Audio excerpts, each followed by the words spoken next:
I accidentally found my late husband's hidden bank account, and the balance staring back at me was $35 million. For 7 years, he told me we were barely surviving on his $500 a month salary. But when I dialed the private offshore number on the statement, the manager answered and said 3 words that shattered everything I thought I knew. Pay this right now. The sharp slap of heavy cardstock hitting my chest echoed louder than the hushed whispers of the grieving family members gathered in the banquet hall. I looked down at the paper fluttering to my lap, then up into the ice-cold blue eyes of my sister-in-law, Lauren. She stood over me in a custom black designer dress that cost more than my car. Her blonde hair perfectly styled for a funeral she treated like a networking event.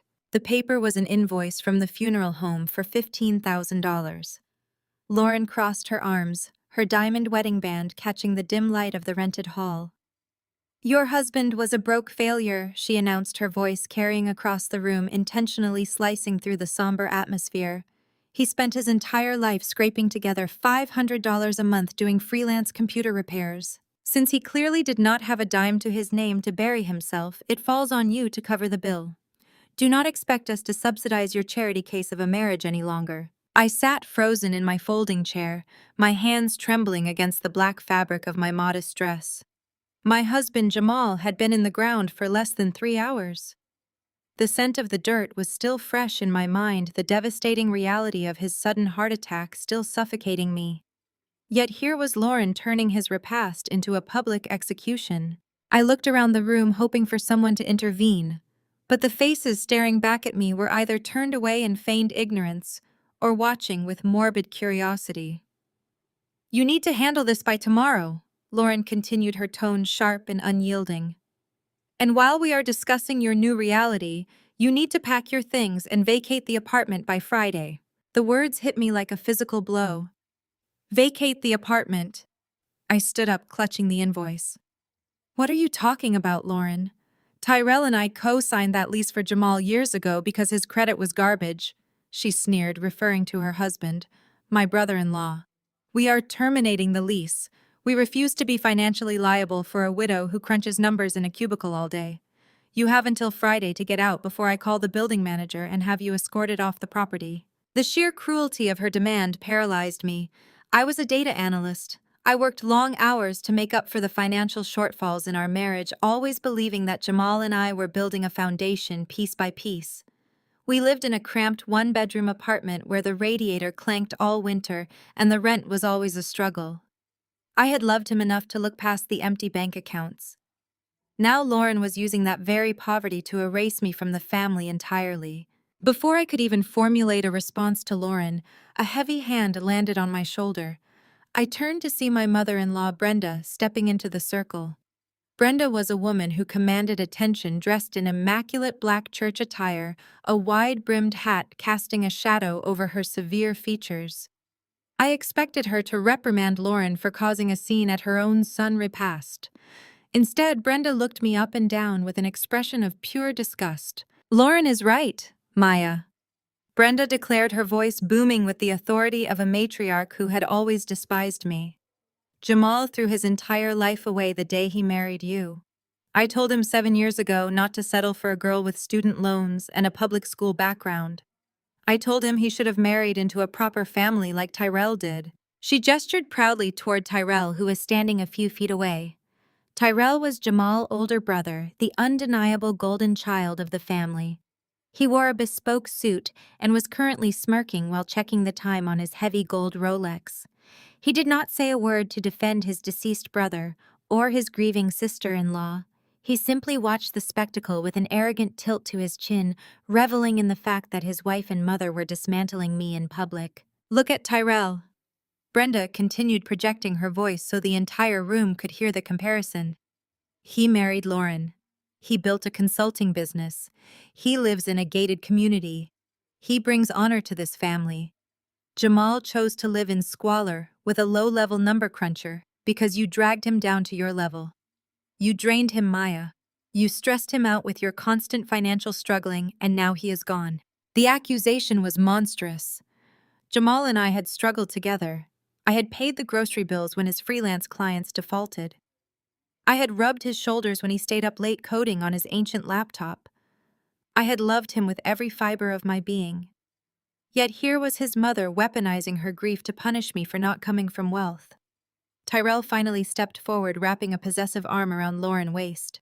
"Mom is right, Maya," he said, his voice dripping with condescension. "You need to take responsibility. Pay the funeral home and get your stuff out of the apartment by Friday. Lauren and I have our own investments to worry about, and we cannot have your bad credit tied to our names anymore." The injustice of the moment burned hot in my chest. I wanted to scream. I wanted to flip the buffet table and demand respect for the man we had just buried. But I am a data analyst. My entire career is built on processing information, calculating risks, and making strategic moves. Reacting emotionally in a room full of people who wanted to see me break would only give them the satisfaction they craved. I looked at Lauren, triumphant smirk, at Brenda, self-righteous glare, and at Tyrell, absolute arrogance. I folded the $15,000 invoice carefully and slipped it into my purse. "I will be out by Friday," I said, my voice dangerously quiet. I did not wait for their response. I turned on my heel and walked out of the banquet hall, leaving the stifling air of their judgment behind me. I walked to my 10-year-old sedan, climbed inside, and gripped the steering wheel until my knuckles turned white. I did not cry. The betrayal was too deep for tears. The apartment was suffocatingly silent when I unlocked the front door. The space felt incredibly small, the reality of my impending eviction pressing in on me from the faded walls. I only had a few days to pack up 7 years of a marriage. I pulled a stack of cardboard boxes from the hall closet and began the agonizing process of dismantling our life. I started with the bedroom. Every item I touched was a memory. His worn-out sneakers by the door. His collection of science fiction paperbacks on the nightstand. The cheap coffee mug he used every single morning. The physical evidence of a man who lived simply and asked for very little. I moved to the closet and reached for his clothes, pulling hangers off the rack in a mindless rhythm. Then my hand brushed against the heavy leather of his favorite jacket. It was a vintage motorcycle jacket, scuffed at the elbows and faded at the collar. He wore it everywhere. I pulled it from the closet, holding it to my chest and breathing in the lingering scent of his cologne. For the first time all day, a sob finally broke from my throat. I collapsed onto the edge of the bed, clutching the leather jacket tightly. As I buried my face in the fabric, I felt something strange. The lining near the interior chest pocket was stiff. It did not feel like a tag or a forgotten receipt. It felt thick and rigid, like heavy cardstock concealed between the leather and the silk lining. I wiped my eyes and examined the pocket. The stitching along the bottom edge was slightly loose. Using my fingernail, I pulled at the thread, unraveling a small section of the seam. I slid my fingers inside the hidden compartment and pulled out a small, flat package wrapped in a plastic waterproof sleeve. My heart hammered against my ribs as I unfolded the plastic. Inside was a small black leather notebook, a battered ledger filled with dense handwritten codes and numbers. Tucked inside the front cover of the ledger was a single folded piece of paper. It looked like a bank statement, but it bore the logo of an exclusive international wealth management firm I had only ever read about in financial news. I unfolded the heavy paper. The account was registered under a holding company, but listed Jamal as the sole primary beneficiary. I scanned the columns of recent deposits, looking for the meager $500 payments he claimed to make. Instead, my eyes locked onto the final balance at the bottom of the page. I blinked, rubbing my eyes, certain that grief and exhaustion were causing me to hallucinate. I looked again. The number did not change. $35 million. The paper slipped from my trembling fingers, drifting onto the bedspread. $35 million. It was impossible. We had skipped meals to pay the electric bill. We had driven cars with failing transmissions. We had endured years of relentless humiliation from Brenda, Lauren, and Tyrell, because we were the poor, struggling branch of the family. I picked up the ledger, searching for any explanation. A small yellow sticky note fell from the pages. It was written in Jamal's unmistakable, messy handwriting. The ink was dark and deliberate. It contained a private international phone number and a single chilling instruction. "If they come for you, call David." I sat on the edge of the bed in our freezing apartment, holding the proof of a massive hidden empire in my hands. The man I had loved for 7 years had lived a double life. The poverty, the struggling, the ridicule, it had all been a carefully constructed illusion, a ghost empire built entirely in the shadows. I stared at the phone number on the yellow note, the weight of the $15,000 funeral invoice in my purse suddenly feeling like a joke. They had come for me today. They had humiliated me, evicted me, and tried to crush me under the weight of their fabricated superiority. I picked up my cell phone, my data analyst mind shifting into a gear I did not know I possessed. I dialed the number. Instead of defending me, Brenda stepped into the center of the room, weaponizing her grief like a loaded gun. She adjusted her wide-brimmed black hat and looked at me with an expression of pure revulsion. The murmurs in the repast hall died down instantly. Everyone knew Brenda ruled our family dynamic with an iron fist, and they all wanted a front-row seat to my humiliation. She loudly lamented that Jamal threw his entire life away the day he put a ring on my finger. She told the crowd that she had warned her son 7 years ago not to settle for a low-level number cruncher carrying student debt and a public school background. She pointed a manicured finger at my modest black dress and then gestured proudly toward her eldest son Tyrell. She announced that Jamal should have married into proper generational wealth like Tyrell did with his wife Lauren. Tyrell stood right beside his mother, validating every toxic word she said. He did not speak up to defend the memory of his deceased brother. He did not offer a shred of comfort to his grieving sister-in-law. Instead, he just smirked, shifting his weight and casually checking the time on his heavy gold luxury watch. He looked at me as if I were a stain on the carpet of this rented banquet hall. Lauren stood next to him, crossing her arms and looking down her nose at me, completely secure in her position as the white old money daughter-in-law that Brenda worshipped. My chest burned with a rage so intense I thought my heart would stop beating. I wanted to scream at them. I wanted to tell the room how Jamal and I had struggled together, how I had paid the grocery bills when his freelance tech clients defaulted on their payments. I wanted to demand respect for the man we had just buried in the ground less than 3 hours ago. But I am a data analyst.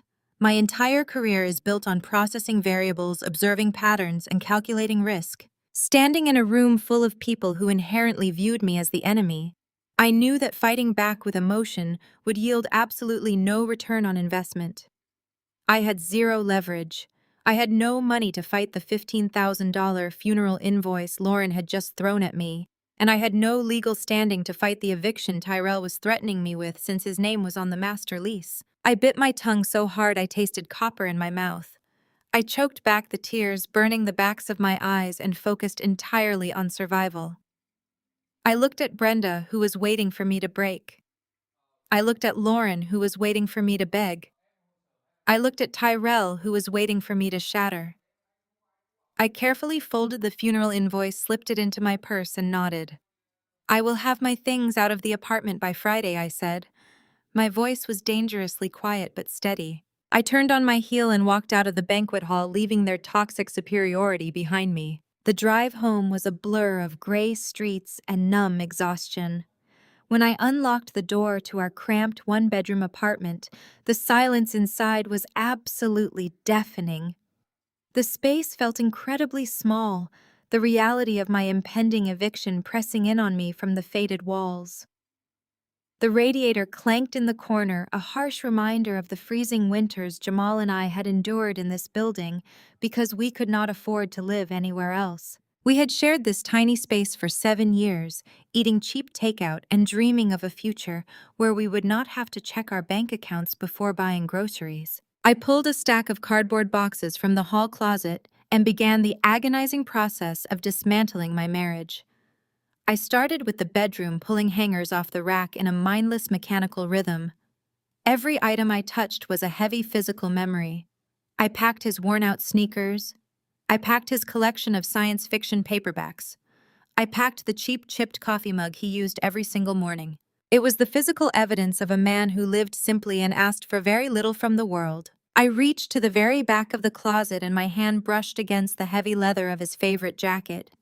It was a vintage motorcycle jacket, scuffed at the elbows and faded around the collar. He wore it everywhere. He wore it when he stayed up until 3 in the morning, typing lines of code on his ancient laptop, trying to scrape together his $500 a month income. I pulled the jacket from the hanger, holding it to my chest, and breathing in the faint, lingering scent of his cologne. For the first time all day, the shock finally wore off, and the grief hit me like a tidal wave. I collapsed onto the edge of the mattress, clutching the heavy leather to my face. As I gripped the fabric, my fingers felt something strange. The lining near the interior chest pocket was unnaturally stiff. It did not feel like a forgotten tag or an old dry cleaning receipt.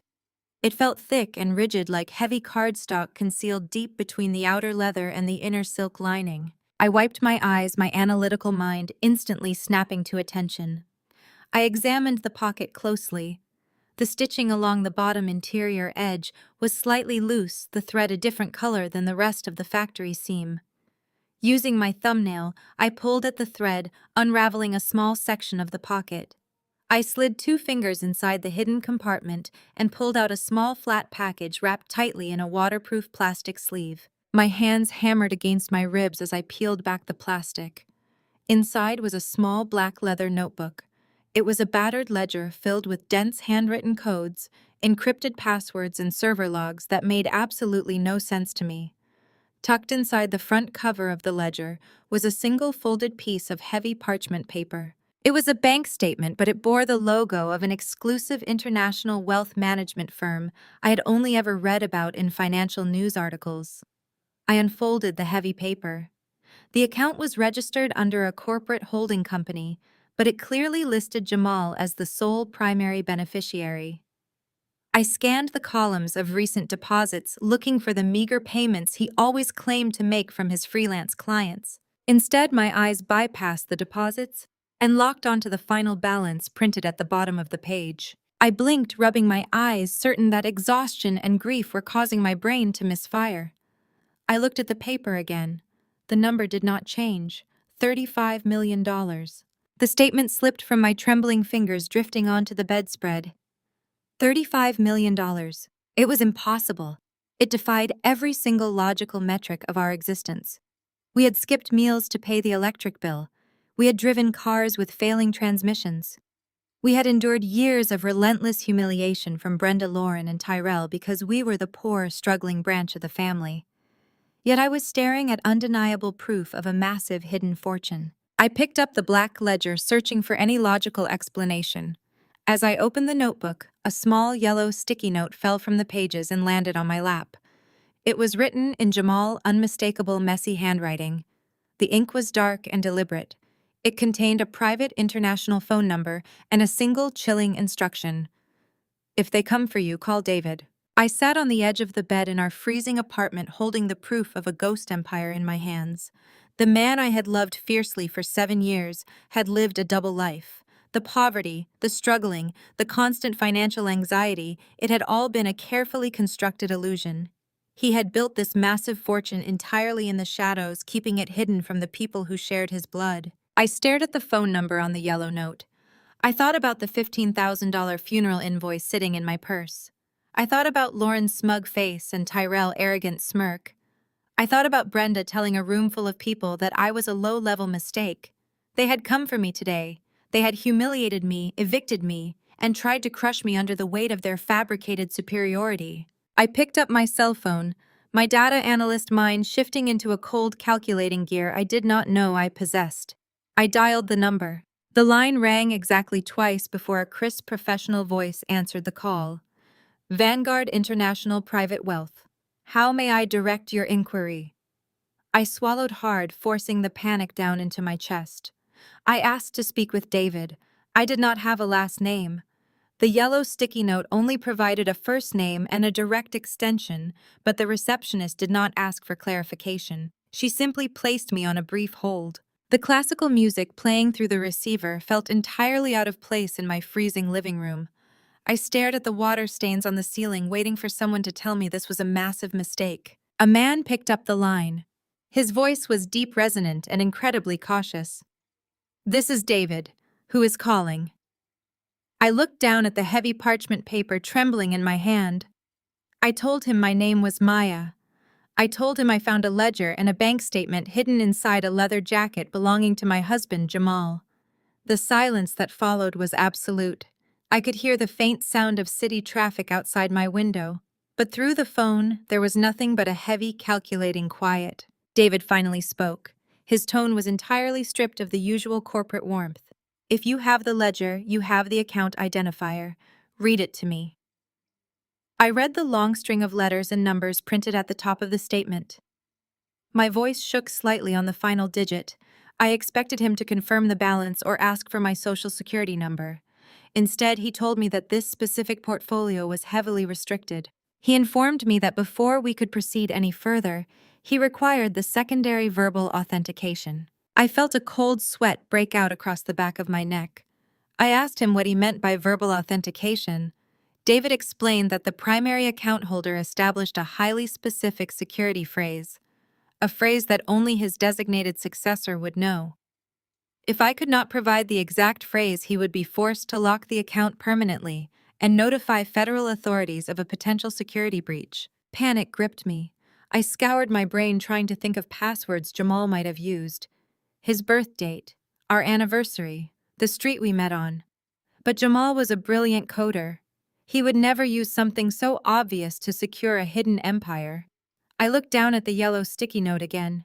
If they come for you, call David. Jamal knew his family would eventually try to destroy me. He knew Lauren and Tyrell would strike the moment he was gone. He had prepared for this exact scenario, which meant the phrase had to be something so deeply personal that nobody else in the world could ever guess it. I closed my eyes and let my mind drift back to our very first year of marriage. We were living in an even smaller apartment than this one, struggling to pay for basic groceries. I had tried to make us a special Sunday breakfast, but the ancient toaster malfunctioned and caught fire. Thick black smoke filled the tiny kitchen. I was sobbing, feeling like a complete failure as a wife because I could not even provide a simple meal. Jamal had wrapped his arms around my waist, kissed my cheek, and cheerfully scraped the black char directly into the kitchen sink. He looked at me with that beautiful, bright smile and said a phrase that became our private mantra whenever life got incredibly difficult. I opened my eyes. I gripped the phone and spoke into the receiver. Burnt toast builds character. The silence on the line returned, but this time the tension was entirely gone. I heard the sound of heavy keystrokes echoing through the phone. Then David took a deep breath and spoke the three words that completely altered the trajectory of my entire existence. Trust fund activated. Fund. I let out a breath I did not realize I was holding. David asked me where Jamal was. He said Jamal usually called in personally on the first Tuesday of every month to verify the firewall integrity of the holding company. The question broke my heart all over again. I had to say the words out loud to a stranger. I told David that Jamal passed away from a sudden heart attack. I told him we buried my husband this morning. I expected a standard corporate condolence. Instead, I heard David choke back a sharp breath. The professional wall completely dropped. David cursed softly under his breath, his voice thick with sudden, genuine grief. He told me that Jamal was not just a client. He said Jamal was one of the most brilliant, honorable men he had ever known. The raw emotion in David's voice proved something vital to me. Jamal had not just hidden his money. He had built a trusted inner circle entirely separate from his toxic blood relatives. David knew the real Jamal. David quickly regained his composure, shifting back into a focused, protective mode. He asked me if anyone else knew about the ledger or the account. I told him absolutely no one knew. I explained that Brenda, Lauren, and Tyrell had just cornered me at the repast. I told him they threw a $15,000 funeral invoice at my chest and told me I had 4 days to vacate my apartment. I expected David to sound shocked. Instead, he sounded fiercely determined. David told me that Jamal had explicitly warned him about Tyrell and Lauren. He told me that Jamal structured this entire trust specifically to ensure that his mother and brother could never touch a single dime of his wealth. David instructed me to pack the ledger, the bank statement, and any personal identification I possessed. He told me to leave the apartment immediately and come directly to his private office in the financial district. He said the family was highly motivated to ruin me, and we needed to legally secure my position before Tyrell figured out a way to freeze my assets through the probate court. I ended the call and stood up from the bed. The crushing weight of grief and despair that had paralyzed me just an hour ago was completely gone. I was no longer the helpless grieving widow waiting to be thrown out onto the street by a sister-in-law who despised me. I was a data analyst standing on top of a $35 million mountain of leverage. I walked into the bathroom and splashed cold water on my face. I looked at my reflection in the mirror. My eyes were red and swollen, but my posture was completely different. The posture of a victim had been entirely replaced by the rigid stance of an auditor preparing for war. I changed out of my morning dress and put on a sharp black tailored suit, the kind of suit I wore when I had to present financial discrepancies to hostile corporate boards. I packed the black leather ledger and the heavy parchment statement into my briefcase. I carefully folded Jamal's vintage motorcycle jacket and placed it into a protective garment bag. That jacket was the only reason I was not going to be homeless by Friday. I refused to leave it behind in an apartment Tyrell legally controlled. I walked out of the bedroom and took one last look around the freezing, cramped apartment. For 7 years I had believed this poverty was our unfortunate reality. Now I knew it was a strategic fortress. Jamal had endured the cold radiators, the broken-down cars, and the relentless insults from his mother, just to keep me safe from their greed. He played the fool so his family would ignore him. He let Tyrell parade around as the golden child so no one would ever look close enough to see the ghost empire growing in the shadows. I locked the front door and walked down the dimly lit hallway. I climbed into my car and merged onto the highway, heading straight toward the towering glass buildings of the downtown financial district. The city lights began to flicker on as the sun set, casting long shadows across the pavement. I drove with absolute precision. My hands were no longer shaking. Lauren wanted me to pay for the funeral. Tyrell wanted to throw me out into the cold. Brenda wanted to erase my presence from her prestigious family line. They all thought I was a weak, low-level mistake who would simply crumble under their combined cruelty. They had no idea they had just handed the keys to a financial kingdom over to a woman who knew exactly how to dismantle their entire lives. The morning after my meeting with David, I woke up in a sterile hotel room I had booked using one of my emergency credit cards. I put on my sharpest charcoal blazer, the one Jamal always said made me look like I owned the building, and drove to the data analytics firm where I had worked tirelessly for the past 4 years. I needed the routine. I needed the cold, hard logic of spreadsheets, predictive modeling, and data clusters to keep my mind from buckling under the immense weight of Jamal being gone. I walked through the heavy glass doors of the corporate plaza, expecting the usual comforting hum of keyboards and the familiar smell of stale break-room coffee. I planned to bury myself completely in the quarterly projection reports. It was the only way I knew how to process my grief without completely falling apart in public. I thought my workplace would be my sanctuary, a place where my in-laws held absolutely no power or influence. I was terribly wrong. I barely had time to set my briefcase down and log into my dual-monitor workstation when the imposing shadow of my department director fell across my desk. He did not offer any condolences for my husband. He did not ask how I was holding up after the sudden funeral. He simply stood there with a tight, rigid expression and told me that Human Resources requested my immediate presence on the executive floor. My analytical brain instantly flagged the severe anomaly in his behavior. A mid-level data analyst is never summoned to the executive suite unannounced, especially first thing in the morning. I felt a cold knot form in the pit of my stomach as I followed him to the elevator bank. I walked into the glass-paneled conference room and found the head of Human Resources sitting next to our company vice president. The VP was a man I had only seen briefly at annual holiday parties or major shareholder meetings. He was an avid golfer who proudly displayed trophies in his office. He spent most of his weekends at the Oak Ridge Country Club, the exact same highly exclusive club where Lauren spent her days sipping expensive mimosas and networking with old money elites. I sat down in the leather chair opposite them, and the HR director immediately slid a thick manila folder across the polished mahogany table. She did not offer me a glass of water or a moment to settle in. She bluntly informed me that my employment was being suspended effective immediately. When I asked for the specific grounds of this sudden and drastic suspension, the VP cleared his throat and completely refused to meet my eyes.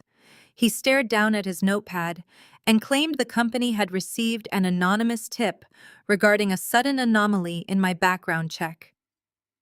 He stated that due to the highly sensitive nature of the financial data I handled daily, the firm simply could not risk the potential liability of keeping me active on the server. I was being placed on indefinite unpaid administrative leave until a full external audit of my credentials and personal finances could be completed. The words unpaid administrative leave hung in the air like a death sentence. I stared at the VP, watching the nervous way he adjusted his expensive silk tie. The connections snapped into place with terrifying crystal clarity. Lauren. She had used her country club access to corner this man over a round of golf or cocktails. She had whispered pure poison into the ear of a man who held my livelihood in his hands. She painted me as a massive liability, a grieving, unstable widow with a shady background who was drowning in debt and could no longer be trusted with sensitive corporate data. Tyrell and Lauren were moving swiftly and ruthlessly to cut off my only source of income. They were ensuring I would have absolutely no financial resources to fight the apartment eviction Tyrell had orchestrated. They wanted me destitute, desperate, and completely broken, so I would have no choice but to crawl to them for mercy. I did not argue. I did not shed a single tear or beg for my job. I knew exactly who pulled the strings, and I knew that pleading with these corporate puppets would only validate the unstable narrative Lauren had carefully spun. I stood up, pushed the heavy leather chair back, and told them I expected a full, detailed copy of their so-called background anomaly delivered to my personal email by the end of the day. 2 large security guards were waiting outside the conference room doors. The humiliation was expertly designed to be as public and devastating as possible. They escorted me through the open-plan office, marching me directly past the staring faces of my coworkers. People I had shared lunches with, people I had stayed late to help on major projects, simply averted their eyes as I was paraded toward the elevator like a corporate criminal who had been caught stealing. I kept my chin high and my shoulders back, refusing to give anyone the satisfaction of seeing me crumble. The crisp morning air hit my face as the glass doors of the main lobby sealed shut behind me. I walked down the concrete steps toward the parking garage, clutching my briefcase tightly against my side. My mind was already calculating my next sequence of moves, anticipating how long it would take to access the offshore funds David had secured. But Lauren and Tyrell were not finished dropping their bombs on my life. Before I could even reach my 10-year-old sedan, a man in a rumpled gray suit stepped out from behind a thick concrete pillar. He blocked my path, holding a thick sealed envelope in his hand. He asked if my name was Maya. The moment I nodded, confirming my identity, he shoved the heavy envelope directly into my chest, mimicking the exact cruel motion Lauren had used with the funeral invoice the day before. He mumbled that I had been officially served and quickly turned, walking away into the shadows of the parking garage. I leaned back against the cold concrete pillar and ripped open the heavy seal. Inside was a formal legal summons filed in the county civil court. Tyrell and Lauren were officially suing me. I scanned the dense legal jargon, my eyes locking onto the primary demand listed on the second page. They were suing my husband's estate and me personally as his legal spouse for a total of $100,000. Attached to the summons as Exhibit A was a photocopied promissory note. It claimed that Jamal had borrowed $100,000 from Tyrell Private Consulting Firm exactly 3 years ago to cover emergency medical expenses and failed startup costs. I stared at the document, analyzing every single stroke of the pen. The document bore a signature that looked remarkably like Jamal Messi handwriting, but it was an absolute forgery. I knew for a fact that Jamal never took a dime from his arrogant brother. Furthermore, the date stamped on the supposed contract was a Tuesday in November 3 years ago. Jamal and I had been out of the country on our anniversary trip to Mexico that entire week. It was physically impossible for him to have signed this document in Tyrell's office. The intent behind the document was viciously clear. This lawsuit was not about collecting a legitimate debt. It was a highly calculated legal trap designed to immediately freeze whatever meager assets they thought I had left in my checking accounts. They timed the apartment eviction, the job suspension, and the lawsuit perfectly. They wanted to drown me in immediate legal fees, ensure I could not afford to hire an attorney to prove the forgery, and force me to default on the massive judgment. Tyrell and Lauren wanted to watch me lose absolutely everything I had ever worked for. I carefully folded the forged summons and placed it inside my briefcase, right next to the heavy parchment bank statement that proved I currently possessed $35 million in untraceable liquid capital. I smiled a cold, sharp smile that did not reach my eyes. They thought they were backing a broke, desperate widow into a dark corner. They thought taking my job and suing me for non-existent money would be the final nail in my coffin. They had absolutely no idea. They just gave a high-level data analyst with unlimited financial resources a perfectly documented paper trail to follow straight back to their own doorsteps. Tyrell had always prided himself on being the smartest man in the room. He walked around handing out business advice and belittling Jamal for choosing a quiet life. And Lauren believed her country club connections made her untouchable, invincible to consequences. They were so blinded by their own arrogance that they left massive glaring holes in their strategy. They assumed I would just roll over and accept my fate because I was just a girl from a public school background. I walked to my car and unlocked the door, tossing my briefcase onto the passenger seat. I pulled out my encrypted phone and pulled up the contact for the elite forensic accounting firm David had recommended. They wanted to play a vicious game of financial ruin. Now I was going to tear Tyrell and Lauren perfect affluent lives apart piece by piece, and I was going to use their own greed as the very weapon that destroyed them. I sat in the driver's seat of my old sedan holding the forged legal summons. Lauren and Tyrell expected me to break down crying. They expected me to call them begging for mercy, offering to hand over Jamal's meager life insurance policy or whatever pennies I had left in my checking account to make this lawsuit go away.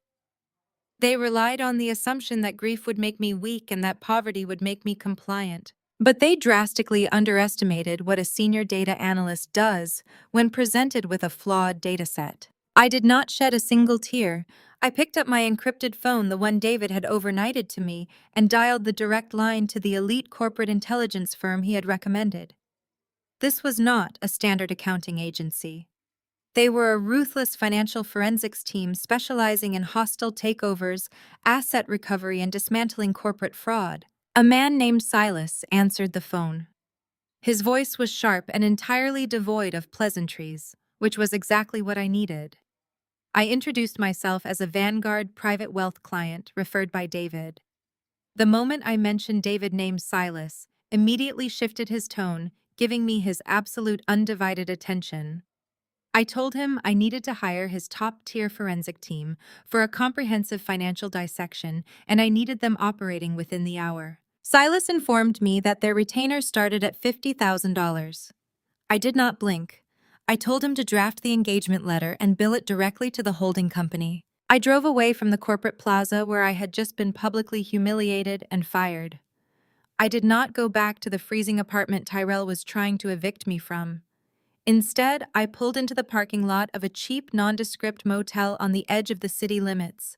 It was the perfect place to hide in plain sight.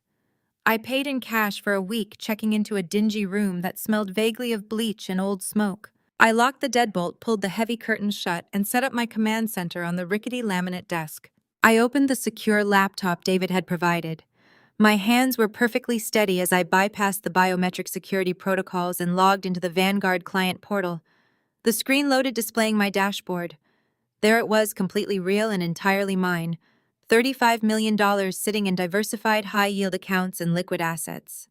I stared at the glowing numbers on the screen. For 7 years, I had clipped coupons, worried about the rising cost of groceries, and felt a knot of anxiety every time the rent was due. Now I possessed the kind of wealth that could buy and sell the entire corporate plaza that just fired me. My phone chimed with the secure video link from Silas. I joined the encrypted meeting. Silas appeared on the screen, sitting in a sleek, glass-walled office, surrounded by a team of severe-looking analysts. I held up the forged legal summons to my webcam. I explained the timeline discrepancy, highlighting that Tyrell and Lauren claimed Jamal signed this $100,000 promissory note on a Tuesday in November 3 years ago. I calmly informed Silas that Jamal and I had been standing on a beach in Mexico, celebrating our anniversary that entire week. I had the passport stamps, flight itineraries, and hotel receipts to prove it. Silas examined the digital scan of the document I sent over. He let out a low whistle of professional disgust. He noted that the forgery was incredibly sloppy. The signature alignment was off, and the boilerplate legal language was likely downloaded from a cheap internet template. He assured me that his legal department could have the lawsuit dismissed with prejudice by Monday morning and likely secure sanctions against Tyrell attorney for filing a fraudulent claim. I shook my head, looking directly into the camera lens. I told Silas that we were not going to simply defend against this lawsuit. Getting it dismissed was playing their game. We were going to launch an offensive strike. I explained that people do not commit federal forgery and risk disbarment for $100,000 unless they are backed into a desperate financial corner. Tyrell projected the image of a highly successful, self-made consultant. Lauren relentlessly flaunted her status as a wealthy old money heiress. They leased luxury vehicles, wore custom designer clothing, and sneered at anyone who bought off the rack. But data never lies, and their behavior was a massive, glaring anomaly. I instructed Silas to ignore the defense strategy entirely for now. I wanted him to authorize a full-scale forensic audit of Tyrell and Lauren. I wanted to see everything hidden beneath their polished suburban facade. I directed his team to dig into Tyrell business filings, tax returns, offshore shell companies, and any outstanding credit lines. I wanted them to map out Lauren's supposed generational wealth. I needed to know exactly who they owed money to and exactly how close they were to the edge of the cliff. Silas smiled a sharp, predatory smile. He understood exactly what I was asking for. He dispatched his team, immediately promising to compile a preliminary dossier by the following morning. After ending the video call, I leaned back in the cheap motel chair and opened my own data modeling software. I was an expert at finding hidden patterns within massive sets of chaotic information. I spent the next 10 hours scraping every piece of publicly available data I could find on my in-laws. I downloaded property tax records, county court filings, and state business registries. I pulled historical metadata from Lauren's highly curated social media accounts, tracking her location tags and luxury brand mentions. I cross-referenced Tyrell consulting firm against state vendor databases. I built a massive, sprawling spreadsheet connecting every single data point. The deeper I dug, the more the illusion began to fracture. Tyrell consulting firm barely had any active clients listed in the past 18 months. His website was a slick facade filled with generic stock photos and vague mission statements, but there were no actual case studies or verifiable profit margins. Lauren was an even more fascinating puzzle. I traced her maiden name back through public records. She always claimed her family owned vast estates and lucrative shipping contracts, but the data revealed a much different reality. Her parents had filed for bankruptcy over a decade ago. There were multiple civil judgments against her family estate. Lauren did not come from unlimited old money. She came from a heavily leveraged family that had lost their standing years before she even met Tyrell. She had married him entirely for the illusion of stability, and he had married her thinking she was his ticket into the elite white upper class. They were two massive frauds perfectly mirroring each other in a desperate race to the bottom. The sun was beginning to rise, casting thin slivers of gray light through the gaps in the motel curtains. My eyes burned from staring at the screens all night, but the adrenaline pumping through my veins made it impossible to sleep. I was no longer the grieving widow hiding from her cruel in-laws. I was a predator tracking my prey through the digital wilderness. Jamal had protected me by playing the fool. He had absorbed their insults and their condescension, because he knew that engaging with them would only expose our lives to their relentless greed. But Jamal was gone now, and they had chosen to drop the guise of simple cruelty and actively attempt to ruin my life. They stole my job. They tried to steal my home. They tried to steal $100,000 they believed I would have to borrow or beg for. I took a sip of lukewarm water from a plastic motel cup. I looked at the glowing Vanguard dashboard on my secondary monitor. $35 million. It was an arsenal. I was going to use every single cent to systematically dismantle the fake empire Tyrell and Lauren had built. I was going to strip away their luxury cars, their designer clothes, and their country club memberships.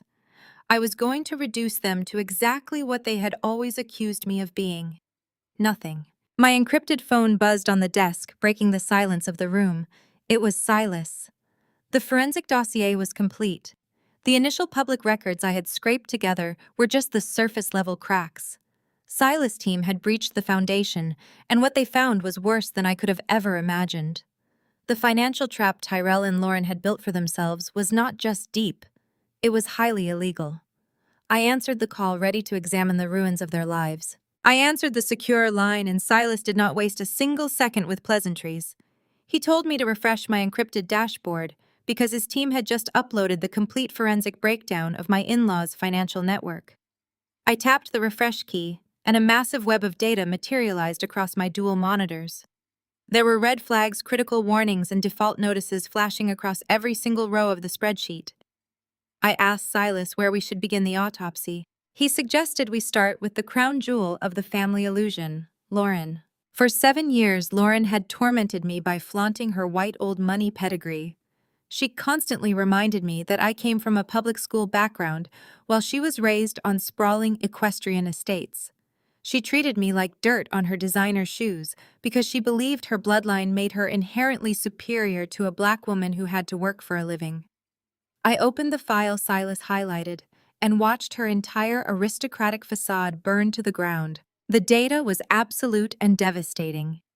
Lauren's parents had filed for Chapter 7 bankruptcy over a decade ago. The sprawling family estate she constantly bragged about had been seized by the federal government to satisfy massive unpaid tax liens. The trust fund she claimed subsidized her lavish lifestyle had been completely liquidated before she even turned 25. Her parents had formally, legally, and completely cut her off 10 years ago, when her relentless spending habits threatened to sink what little they had left. Lauren had absolutely nothing. She was a broke, exiled socialite who sneaked into high-end charity galas to hunt for a wealthy husband. She found Tyrell. Tyrell was a man absolutely obsessed with status. He desperately wanted to be perceived as a member of the untouchable elite. He thought marrying a white heiress with a recognizable last name was his golden ticket into the upper echelons of high society. Lauren sold him the illusion of generational wealth, and Tyrell bought it without ever looking at the receipts. By the time Tyrell realized his beautiful, wealthy wife was completely broke, they were already married. Instead of scaling back their lifestyle, they made a conscious decision to double down on the lie. I clicked over to the financial breakdown of Tyrell consulting firm. The numbers were staggering in their incompetence. His business had been operating at a massive loss for 5 consecutive years. He had no active corporate clients. His entire revenue stream consisted of taking out high-interest predatory business loans to pay off older predatory business loans. The luxury cars they drove were heavily leased and severely past due. The designer morning dress Lauren wore to my husband repast had been purchased on a credit card that was currently in active default. They were drowning in millions of dollars of toxic debt. I asked Silas how they were possibly keeping the lights on in their massive suburban mansion. Tyrell business was a black hole, and Lauren had no income. Silas went silent for a moment before instructing me to open the third folder on the dashboard. He warned me that what I was about to see crossed the line from gross financial negligence directly into federal crimes. I opened the folder and stared at the banking routes Silas' team had uncovered. Tyrell had leveraged his position as the golden child to completely manage Brenda's financial portfolio. Brenda owned a handful of modest apartment buildings in the city, which represented her entire retirement nest egg. She trusted her eldest son implicitly. The data showed that over the past 4 years, Tyrell had systematically forged Brenda's signature on dozens of financial documents. He had taken out massive secondary mortgages against every single one of Brenda's properties. He stripped all the equity out of her buildings and funneled the cash directly into his failing consulting firm to keep up appearances. Brenda walked around the city bragging to everyone about her successful real estate investments and her brilliant son. She had absolutely no idea that Tyrell had leveraged her properties to the absolute maximum limit. The banks were preparing to issue foreclosure notices on all of Brenda buildings in less than 60 days. Tyrell had completely bankrupted his own mother to pay for Lauren's luxury lifestyle. But the real estate fraud was not even the most sickening part of the data. Silas directed my attention to a series of offshore wire transfers. Brenda managed a highly publicized local community charity that provided emergency housing assistance for low-income minority families. It was her crowning social achievement. Lauren served as the volunteer event coordinator for the charity, using the position to network with local politicians and wealthy donors. The forensic accountants had traced hundreds of thousands of dollars flowing illegally out of the charity operational accounts. Lauren and Tyrell had set up dozens of ghost vendor limited liability companies. They systematically billed the charity for fake consulting fees, fake catering invoices for events that never happened, and fake community outreach programs that did not exist. The money flowed straight from the emergency housing charity directly into their private accounts. They were literally stealing rent money from homeless families to pay their country club dues and lease their luxury vehicles. I sat back in my rickety motel chair, staring at the glowing screens. The sheer, unadulterated audacity of their cruelty took my breath away. Lauren had marched up to me at my husband's funeral and slapped a $15,000 invoice on my chest, calling me a broke failure. Tyrell had smirked and threatened to throw me out on the street because I was a financial liability. Brenda had stood in front of a room full of grieving people and told them I was a low-level mistake who ruined her son. They did all of that while actively committing wire fraud, tax evasion, and embezzlement. They treated me like a parasite while they were systematically stealing hundreds of thousands of dollars from destitute families and completely bankrupting their own mother. The hypocrisy was so thick I could practically choke on it. Jamal had known. He had known exactly who his brother and mother were, and he had faked his own poverty to ensure they could never touch his massive tech fortune. He had endured their relentless mockery because remaining invisible was the only way to protect our future. Silas' voice brought me back to the present moment. He told me that I now held incontrovertible digital proof of multiple federal crimes. He said that with one phone call to the district attorney, I could have Tyrell and Lauren arrested before dinner. He reminded me that the forged promissory note they used to sue me for $100,000 was just the icing on the cake. They had handed me the exact rope I needed to hang them. I looked at the data trails linking their stolen money to their heavily mortgaged suburban mansion. Sending them to prison right now would be too quick. It would be too easy. If I simply handed the evidence over to the authorities, Tyrell and Lauren would spin the narrative. They would claim they made accounting errors.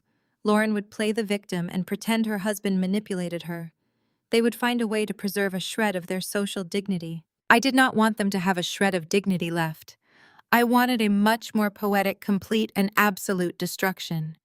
I wanted them to feel the exact same terror and humiliation they had tried to inflict on me. I thanked Silas for the flawless forensic work. I instructed him to keep a continuous monitor on their banking routes because a massive financial collapse of this magnitude always triggers desperate behavior. I told him I needed his team on standby because I was about to execute a series of highly aggressive financial acquisitions. I downloaded the compiled evidence onto a secure encrypted flash drive. I had them entirely by the throat. I closed the laptop, feeling a cold surge of absolute power coursing through my veins. I was no longer just defending myself against a malicious family. I was the architect of their impending ruin. I closed the secure connection with Silas, leaning back against the lumpy mattress of my cheap motel bed. I stared at the peeling floral wallpaper and the flickering neon light buzzing through the thin curtains. The contrast was almost poetic. I was a black woman sitting alone in a roadside motel that charged by the hour, yet I held the digital keys to a $35 million fortune and the absolute destruction of a family that had terrorized me for 7 years. I could have booked the presidential suite at the finest hotel in the city, but I needed to maintain my cover. I needed them to believe their plan was working flawlessly. Tyrell and Lauren thought they had backed me into a corner of complete poverty. They needed to see me exactly where they put me so they would keep operating with the same blind arrogance that left their financial crimes wide open for me to uncover. The silence of the room was violently shattered by a heavy fist pounding against the thin wooden door. The sudden noise made my heart jump into my throat. The pounding escalated into a series of aggressive kicks, rattling the cheap brass deadbolt. I quickly closed my laptop, sliding it under the mattress, and walked toward the door. I did not ask who it was. I knew exactly who would be unhinged enough to track me down to a place like this. I undid the chain and pulled the door open. Brenda pushed her way inside before I could even say a word. She marched into the cramped room wearing a pristine beige trench coat and oversized designer sunglasses, looking utterly disgusted by her surroundings. She wrinkled her nose, waving a manicured hand in front of her face as if the very air inside my room was toxic. She looked at me with a mixture of triumph and absolute contempt. She did not waste time with greetings or fake condolences. Brenda immediately demanded that I hand over the keys to Jamal, 10-year-old sedan, and the paperwork for his meager $10,000 life insurance policy. She screamed that I was holding out on the family. She claimed Tyrell was forced to cover the funeral expenses out of his own pocket because I was too incompetent to manage my husband's final affairs. She pointed a sharp finger at my chest and accused me of trying to steal from her grieving son just to fund my pathetic existence in this filthy motel. I stood completely still. I looked at this woman who had spent 7 years treating me like dirt because I did not come from a wealthy neighborhood. I looked at the matriarch who paraded around town, bragging about her real estate portfolio and her golden child son. She was standing in my cheap motel room screaming at me for a $10,000 life insurance check. She was verbally abusing a widow over a decade-old car that barely passed emissions testing. The irony was so sharp it physically hurt. I knew exactly what was happening behind the scenes. I had just spent the last 3 hours analyzing the forensic data. I knew that Tyrell had forged her signature and taken out massive secondary mortgages on every single property she owned. I knew that her golden child had completely bankrupted her to pay for Lauren designer wardrobe and their heavily leased luxury vehicles. Brenda was literally days away from losing her entire life savings and facing multiple bank foreclosures. Yet here she was, fiercely defending the very son who was systematically destroying her financial future while trying to rip the last remaining pennies from the woman her youngest son actually loved. My instinct as a human being was to scream the truth in her face. I wanted to pull out my encrypted tablet and shove the forensic accounting reports directly into her hands. I wanted to watch her arrogant expression crumble as she realized her precious Tyrell had stolen everything she had ever worked for. I wanted to tell her that Jamal had died a multimillionaire while her beloved eldest son was nothing but a broke, desperate criminal. But I am a data analyst. I deal in calculated strategies, not emotional outbursts. Exposing Tyrell and Lauren right now would ruin the trap I was carefully building. If Brenda knew the truth, she might confront Tyrell. Tyrell might panic and attempt to destroy the evidence of his embezzlement or flee the jurisdiction entirely. I could not risk tipping them off. I needed them to feel completely secure in their false victory. I needed Brenda to leave this motel room believing she had absolutely crushed me, so I remained completely silent. I did not argue. I did not defend my husband's honor. I walked over to the cheap laminate nightstand and picked up the keys to Jamal's old sedan. I opened my purse and pulled out the folded folder containing the $10,000 basic life insurance policy we had purchased years ago. I walked back across the stained carpet and placed both items directly into Brenda's waiting hand. Brenda snatched the keys and the folder with a harsh bark of laughter. She looked me up and down, her eyes filled with malicious satisfaction. She told me I was finally learning my place in the world. She sneered that Jamal was a fool for ever thinking a woman like me could amount to anything more than a struggling burden. She promised me that if I ever tried to contact her or Tyrell again, she would make sure I never found a job in this city for the rest of my life. She turned around, her designer heels clicking sharply against the cheap flooring, and slammed the motel door behind her. I stood alone in the quiet room listening to the sound of Jamal's old car engine starting in the parking lot outside. I walked over to the window, pulling the thin curtain back just a fraction of an inch. I watched Brenda drive away feeling a profound sense of cold detachment. She thought she had just won a massive victory by seizing a rusty car and a $10,000 check. She had absolutely no idea she was driving straight back into a financial slaughterhouse of her own family making. I walked back to the bed and pulled my secure laptop out from under the mattress. I opened the screen, verifying my secure connection to the Vanguard portal and my direct line to Silas' forensic team. The data had not changed, but the timeline was accelerating. Giving Brenda the car and the insurance policy was a tactical sacrifice. It fed their ego and blinded them to the massive storm gathering on their horizon. Just as I sat down in the rickety chair, a sharp red alert popped up on my encrypted tablet. It was a priority notification from Silas' automated monitoring system. I clicked the notification, opening a newly generated financial report. The data cascading across the screen made my pulse quicken. The trap was springing shut faster than I anticipated. Lauren was making a massive, desperate move. The forensic software had flagged a brand new high-interest loan application. Lauren had just put her prized suburban mansion up as collateral for a predatory bridge loan. The terms of the loan were absolutely brutal. It carried a catastrophic interest rate and a highly aggressive repayment schedule that no legitimate financial institution would ever approve. She was borrowing money from a shadow lender, a firm known for ruthlessly seizing assets the very second a payment was missed. I pulled up the cross-referenced data to understand exactly why Lauren would risk her most valuable asset on such toxic terms. The answer was waiting in the public municipal database. The city had just issued a formal notice of audit for the emergency housing charity Brenda managed. The exact same charity Lauren and Tyrell had been using as their personal piggy bank. The pieces of the puzzle locked together with devastating clarity. The city auditors were scheduled to review the charity financial records at the end of the month. Lauren and Tyrell had siphoned hundreds of thousands of dollars out of the operational funds using their fake vendor companies. If the auditors looked at the accounts, they would immediately spot the massive gaping hole in the ledger. Lauren and Tyrell were completely out of cash. They had drained Brenda real estate equity. They had maxed out their credit lines. They were facing imminent federal prison time for embezzlement if they did not replace the stolen charity funds before the city auditors arrived. Lauren was using the mansion as collateral to secure a massive influx of fast predatory cash to secretly plug the hole in the charity accounts. She was trying to buy them enough time to survive the audit, hoping she could somehow figure out a way to pay back the shadow lender later. It was the desperate flailing move of a cornered animal. I stared at the loan documents, my mind racing through the potential strategic applications. Lauren thought she was saving herself from federal prison.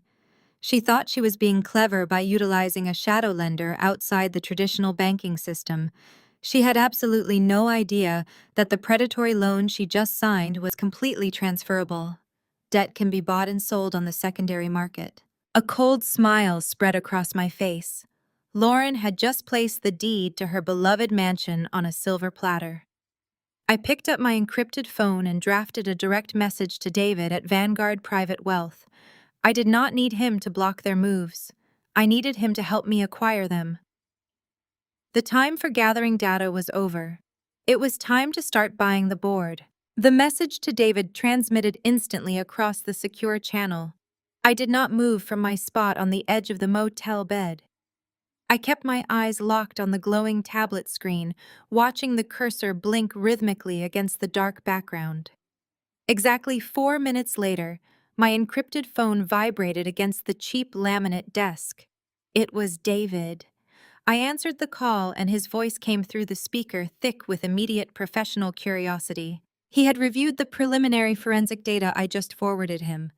I did not wait for him to ask questions. I laid out my strategy with absolute clinical precision.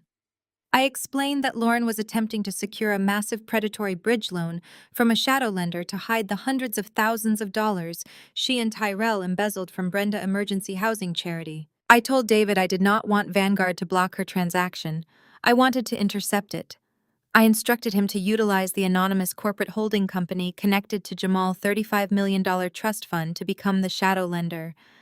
I wanted to personally fund Lauren's desperate loan. David went completely silent on the other end of the line. I could hear the faint sound of him shifting in his leather office chair. When he finally spoke, his voice held a mixture of deep respect and terrifying realization. He told me that buying high-risk distressed debt required absolute anonymity, which the holding company already provided by design. He said he could pull his top-tier acquisitions team into the fold and intercept the shadow loan before the original predatory lender even finalized the paperwork.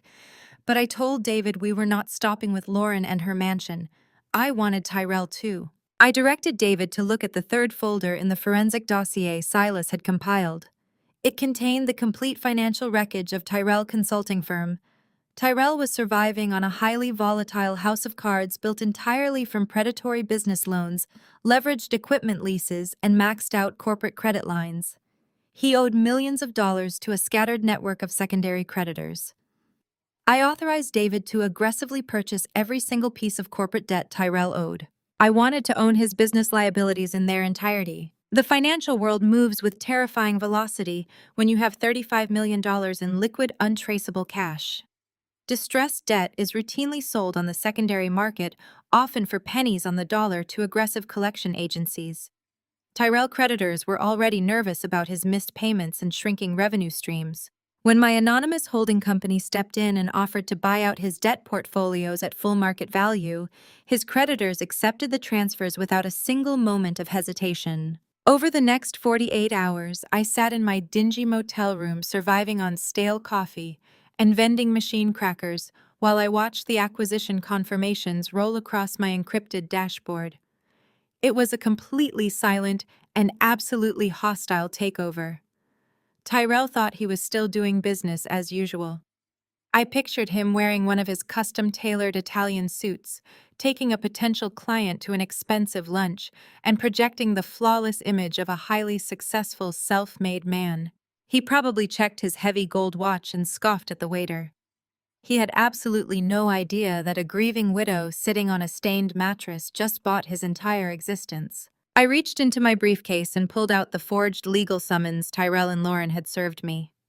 I stared at the fake promissory note claiming Jamal owed them $100,000. They had the sheer audacity to sue me. They tried to use the legal system to freeze my checking accounts and throw me out on the street.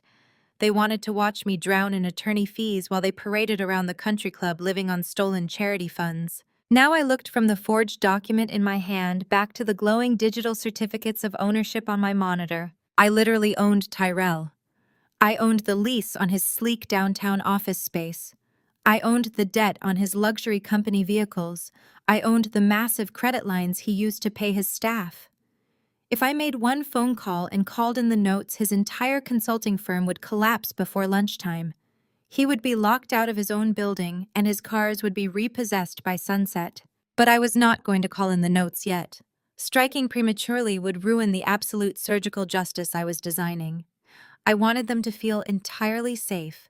I wanted them to believe they had successfully navigated their financial crisis and gotten away with their crimes. The higher they climbed, the more devastating the impact would be when I finally shattered the ground beneath their feet. My phone chimed, breaking my concentration. It was David calling back on the secure line to confirm the final phase of the transaction. His voice was incredibly steady as he delivered the news.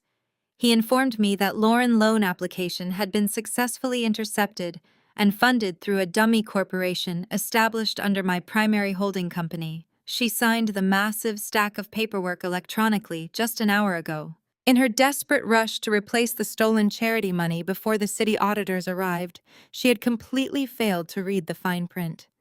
She had put the deed to her prized suburban mansion up as direct collateral for the predatory loan. The trap was now fully set, and the steel jaws were locked firmly into place. I was legally their primary creditor. I was their landlord. I was the invisible entity holding the financial noose directly around their necks. They had handed me the rope simply because they assumed a black woman from a public school background would not have the intellect or the resources to fight back. They had spent 7 years weaponizing my perceived poverty to make me feel small. They mocked Jamal for his quiet life, never realizing he was a silent titan who built an impenetrable fortress for us. Now my wealth was going to swallow them whole. I closed my laptop and let out a long, slow breath. The musty air of the motel room felt surprisingly crisp. I had spent my entire marriage biting my tongue and shrinking myself to keep the peace. I had endured Brenda toxic comparisons and Lauren arrogant sneers because I believed family required compromise. But they were not family. They were parasites who fed on deception and greed. I stood up and walked over to the small mirror hanging above the cheap laminate dresser. The woman looking back at me was no longer just surviving. She was calculating. She was powerful.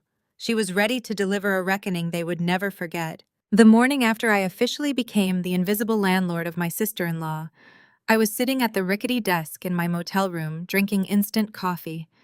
The glowing screen of my encrypted laptop displayed the finalized default notices, sitting safely in escrow. My legal team was simply waiting for my command to execute the financial strike. I was perfectly content to wait in the shadows until the absolute best moment presented itself. I did not have to wait very long. The loud, aggressive rumble of a high-performance engine shattered the quiet morning air outside my window. I pulled back the edge of the cheap floral curtain and looked down into the parking lot. A pristine white luxury SUV had just pulled into the space directly in front of my room. The vehicle was heavily leased, of course, and currently financed through a debt portfolio that I legally owned. The driver's side door opened, and Lauren stepped out onto the cracked asphalt. She was wearing a tailored designer coat and oversized sunglasses, looking around the dingy motel parking lot with an expression of profound disgust. I closed my secure laptop and slid it under the mattress, just as a sharp, confident knock hit my door.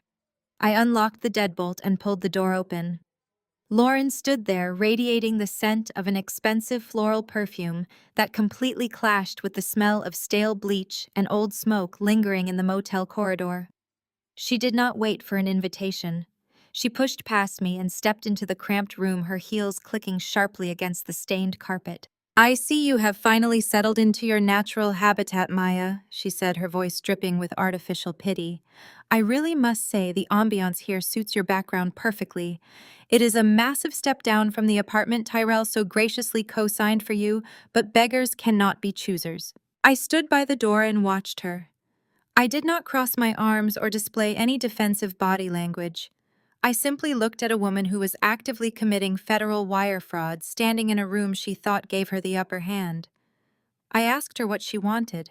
Lauren smiled, a thin, cruel smile. She reached into her designer handbag and pulled out a thick envelope made of heavy, crushed velvet. She held it out to me, holding it between two fingers, as if touching it for too long might somehow contaminate her. She told me that she and Tyrell were hosting their 5th anniversary society gala this coming Saturday at the Oak Ridge Country Club. It was going to be the social event of the season, heavily publicized and attended by the mayor, the city council, and the wealthiest families in the state. I took the velvet envelope from her hand. I opened the flap and pulled out the heavy gold embossed invitation. It was an extravagant display of wealth that I knew for an absolute fact was being paid for with stolen emergency housing charity funds. Stuck to the back of the elegant invitation was a bright yellow sticky note. It had a short message written in Lauren looping cursive handwriting. Lauren let out a soft, condescending laugh.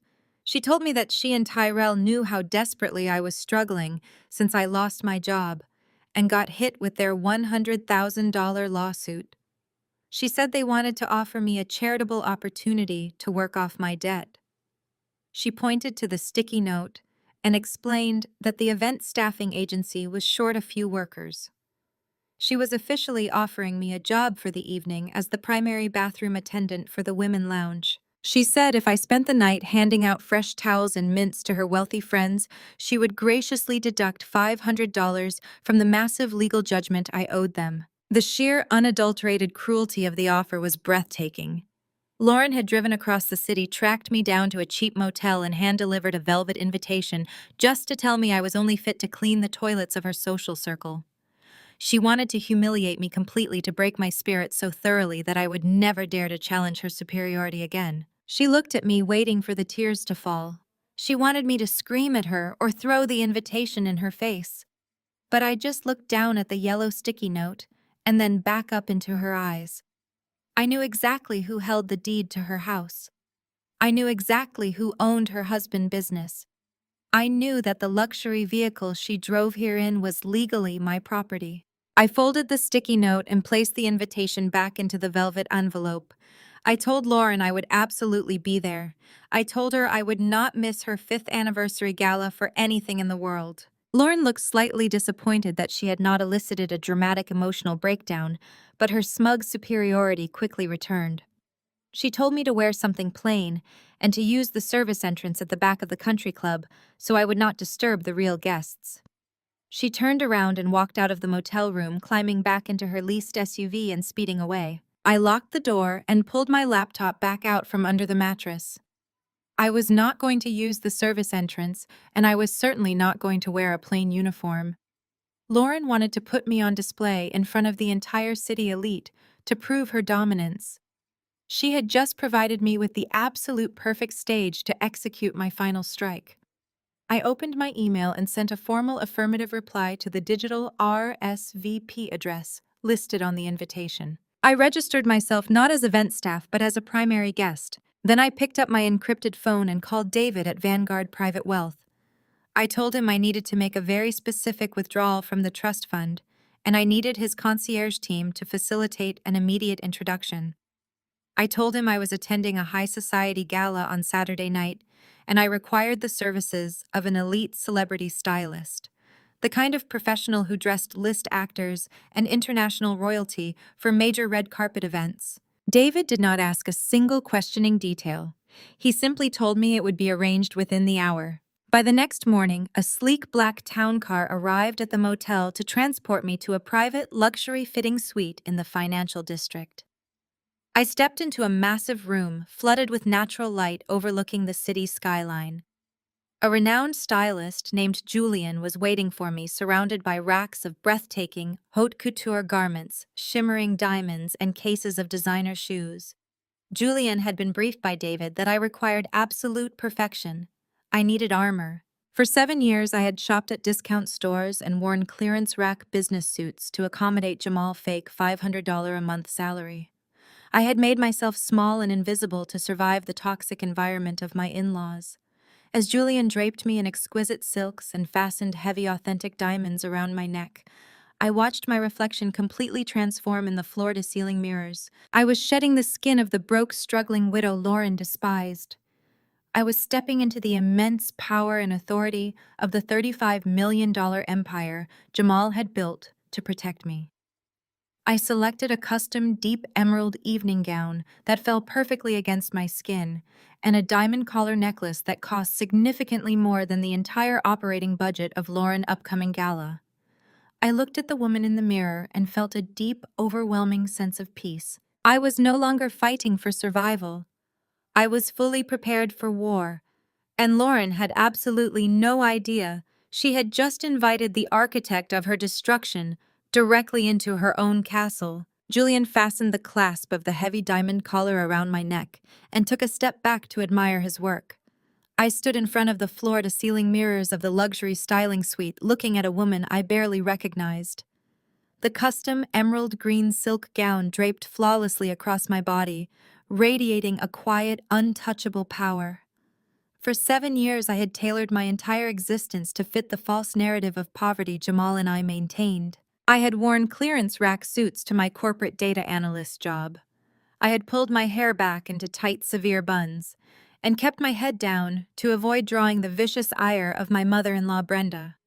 I had allowed my sister-in-law Lauren to treat me like a low-class mistake because I thought swallowing my pride was the cost of loving my husband. But Jamal was gone, and the time for shrinking myself was entirely over. The woman staring back at me in the mirror was perfectly armed for absolute financial warfare. The diamonds resting against my collarbone cost significantly more than the entire operating budget of the country club gala I was about to attend. I thanked Julian and walked out to the private elevator. A sleek black town car was waiting for me at the curb. I slid into the rich leather back seat and instructed the driver to take me to the Oak Ridge Country Club. As we navigated through the city streets, my encrypted phone buzzed with a final confirmation from my legal team. The accelerated default notices for Tyrell Consulting Firm and the predatory mortgage on Lauren's suburban mansion were completely finalized. They were sitting safely in escrow awaiting my digital command. I locked the phone and placed it inside my emerald evening clutch. I did not feel an ounce of nervous anxiety. My heart was beating with a steady, rhythmic precision. I was a mathematician who already knew the exact outcome of the equation. The town car pulled through the wrought iron gates of the Oak Ridge Country Club. The venue was ablaze with golden light and overflowing with imported floral arrangements. The circular driveway was jammed with luxury vehicles dropping off the city elite. I watched the mayor step out of a limousine. I saw city council members and wealthy philanthropists laughing as valets rushed to open their doors. It was a sickening display of extreme opulence. I knew for an absolute verified fact that the ice sculptures, the towering champagne pyramids, and the imported caviar were all paid for with money siphoned directly from an emergency housing charity for destitute families. My driver pulled up to the main entrance. The valet rushed forward and opened my door.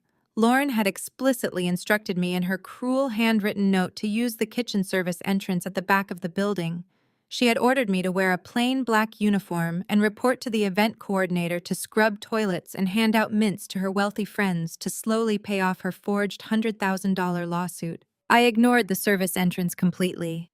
I stepped out of the town car, placing my custom designer heels firmly onto the plush red carpet rolling up the grand marble stairs. The crisp evening air caught the silk train of my gown as I walked toward the massive oak double doors. I did not rush. I took my time owning every single step.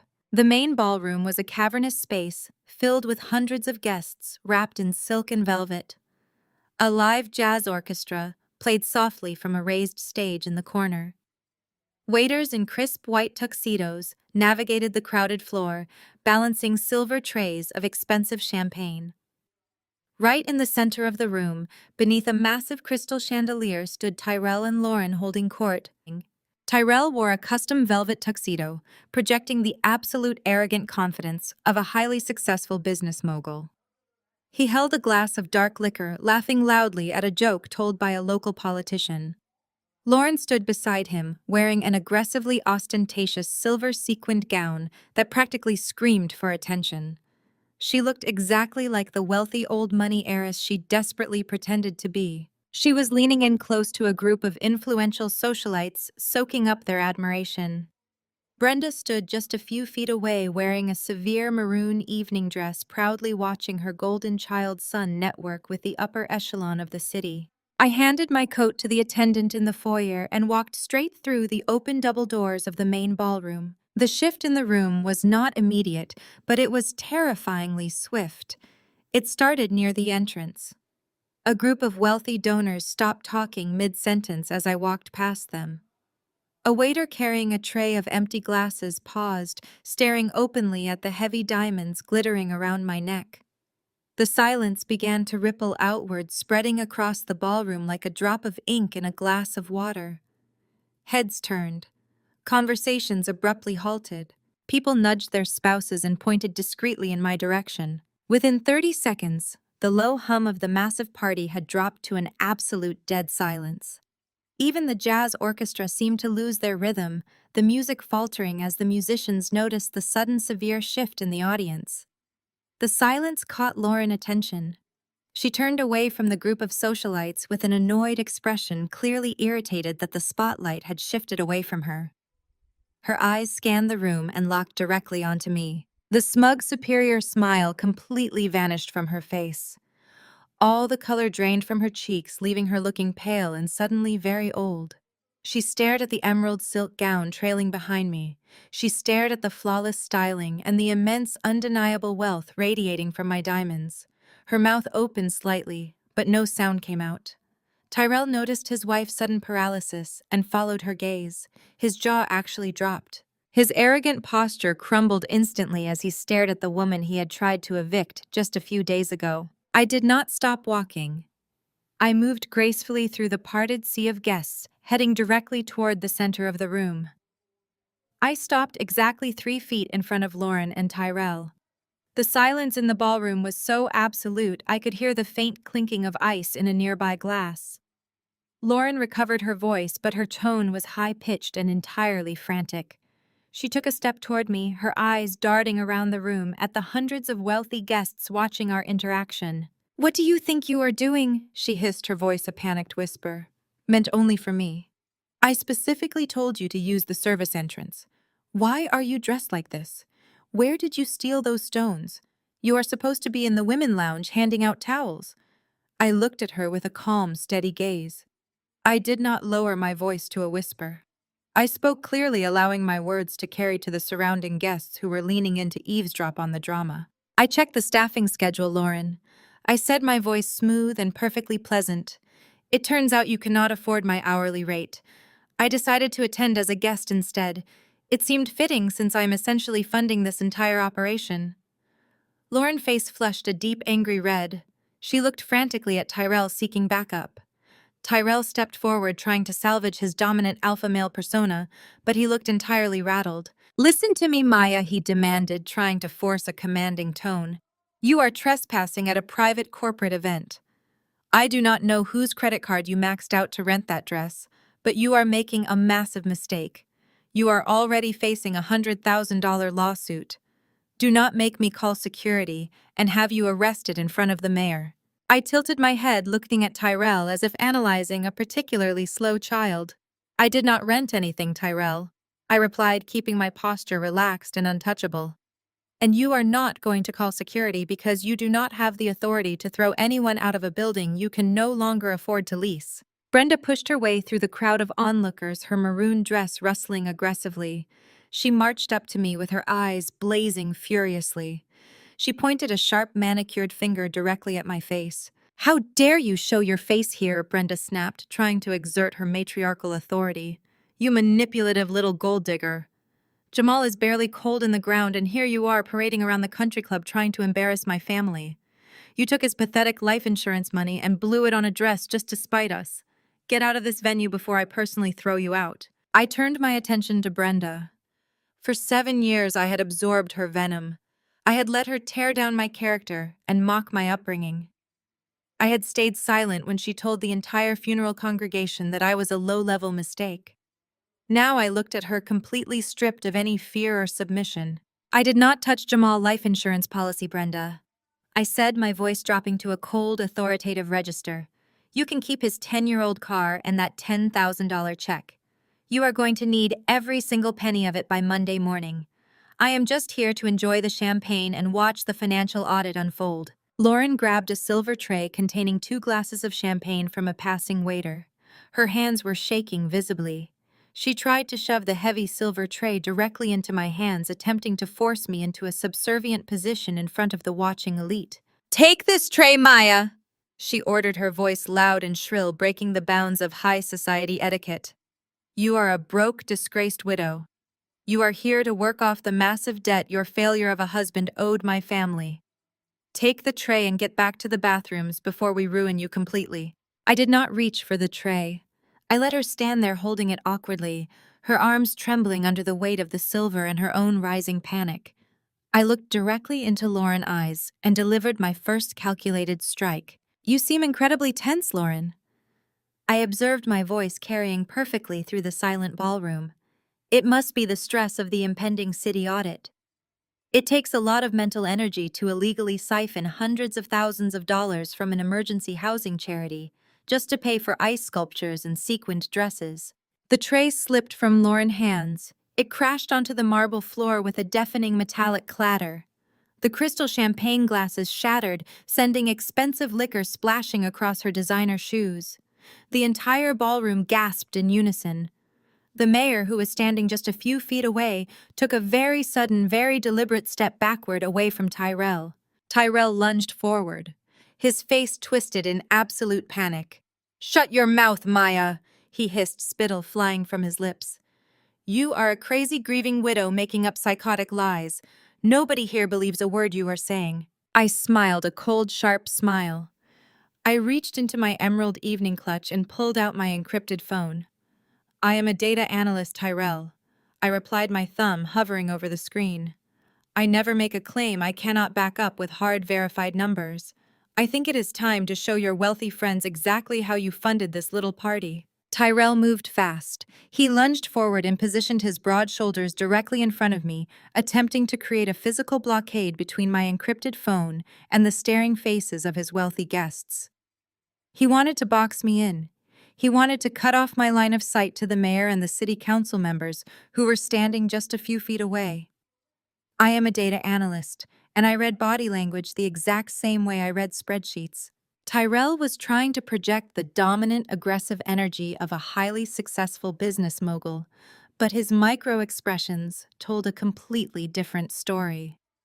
The rapid blinking of his eyes, the slight tremor in his jaw, and the rigid tension in his neck revealed a man who was entirely consumed by absolute panic.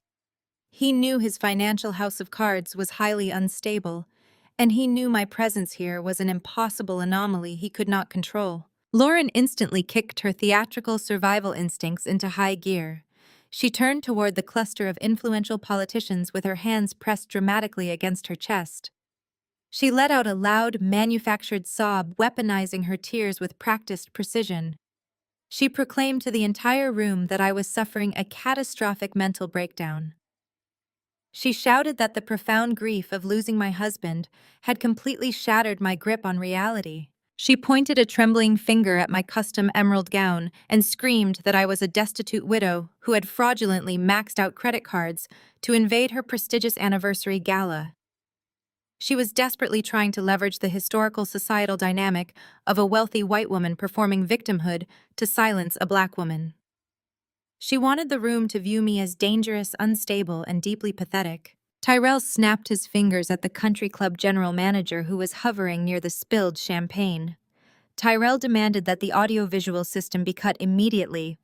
He ordered the manager to call the local police and have me hauled out the back service doors in handcuffs for trespassing on a private corporate event. The general manager looked at Tyrell. Then he looked at me. I held the manager's gaze and gave him a very slow, deliberate nod.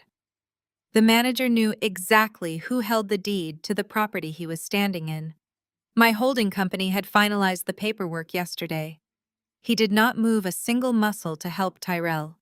He simply took a respectful step backward, folding his hands behind his back and completely ignoring the frantic demands of the man who could no longer afford to pay his venue fees.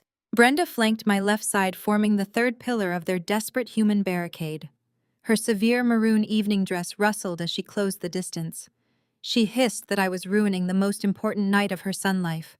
She demanded I hand over my phone and walk out the front door before Tyrell pressed criminal charges for extortion. She looked at me with the exact same disgust she had shown at Jamal, repassed, completely oblivious to the fact that her golden child had already stolen every single penny of her retirement savings. I did not yell. I did not shrink into myself. I did not give them the emotional reaction they were desperately trying to provoke. I looked Tyrell dead in the eye and calmly informed him that my phone was already synced to the master control terminal in the audio-visual booth upstairs. I took a deliberate, unyielding step forward. The sheer cold authority radiating from my posture forced Tyrell to involuntarily step backward. I shattered their little human wall without lifting a single finger. True power does not need to shout, and true wealth does not need to physically intimidate. I bypassed them entirely and began walking toward the raised stage in the far corner of the massive ballroom. The crowd parted for me immediately. Wealthy donors, influential socialites, and local politicians scrambled out of my path, staring in absolute awe at the heavy diamonds resting against my collarbone. The emerald silk train of my gown glided seamlessly across the polished marble floor. I was no longer the quiet, struggling wife who wore clearance rack suits and swallowed insults to keep the peace. I was the executioner, and I was walking directly to the chopping block. Lauren completely lost her mind. She could not handle the fact that a woman she deemed financially and socially inferior was commanding the absolute undivided attention of her elite inner circle.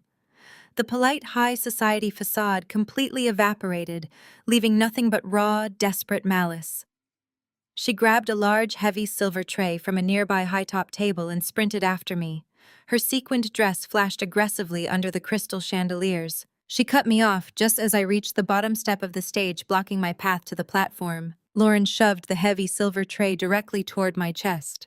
Her voice cracked as she screamed that I was nothing but a low-class charity case. She shouted that I was a broke public school mistake who was only allowed inside this building to scrub toilets and work off the massive debt my dead husband owed her family. She demanded I take the tray and get back to the service corridors where I belonged. She wanted to force a tray into my hands to physically reduce me to the level of a servant in front of the mayor and the city elite. I did not flinch. I did not raise my hands to block the heavy silver metal. I did not give her the satisfaction of a physical altercation. I simply looked down at the tray and then looked directly into Lauren's terrified, pale face. Her eyes were wide and manic, completely unhinged by her rapid loss of control. I stepped smoothly to the side, letting her stumble forward under the weight of her own aggressive momentum. I glided past her and walked up the 3 carpeted steps onto the raised stage. The jazz orchestra completely stopped playing. The musicians lowered their brass instruments and took a collective step back, clearing the center of the wooden platform for me.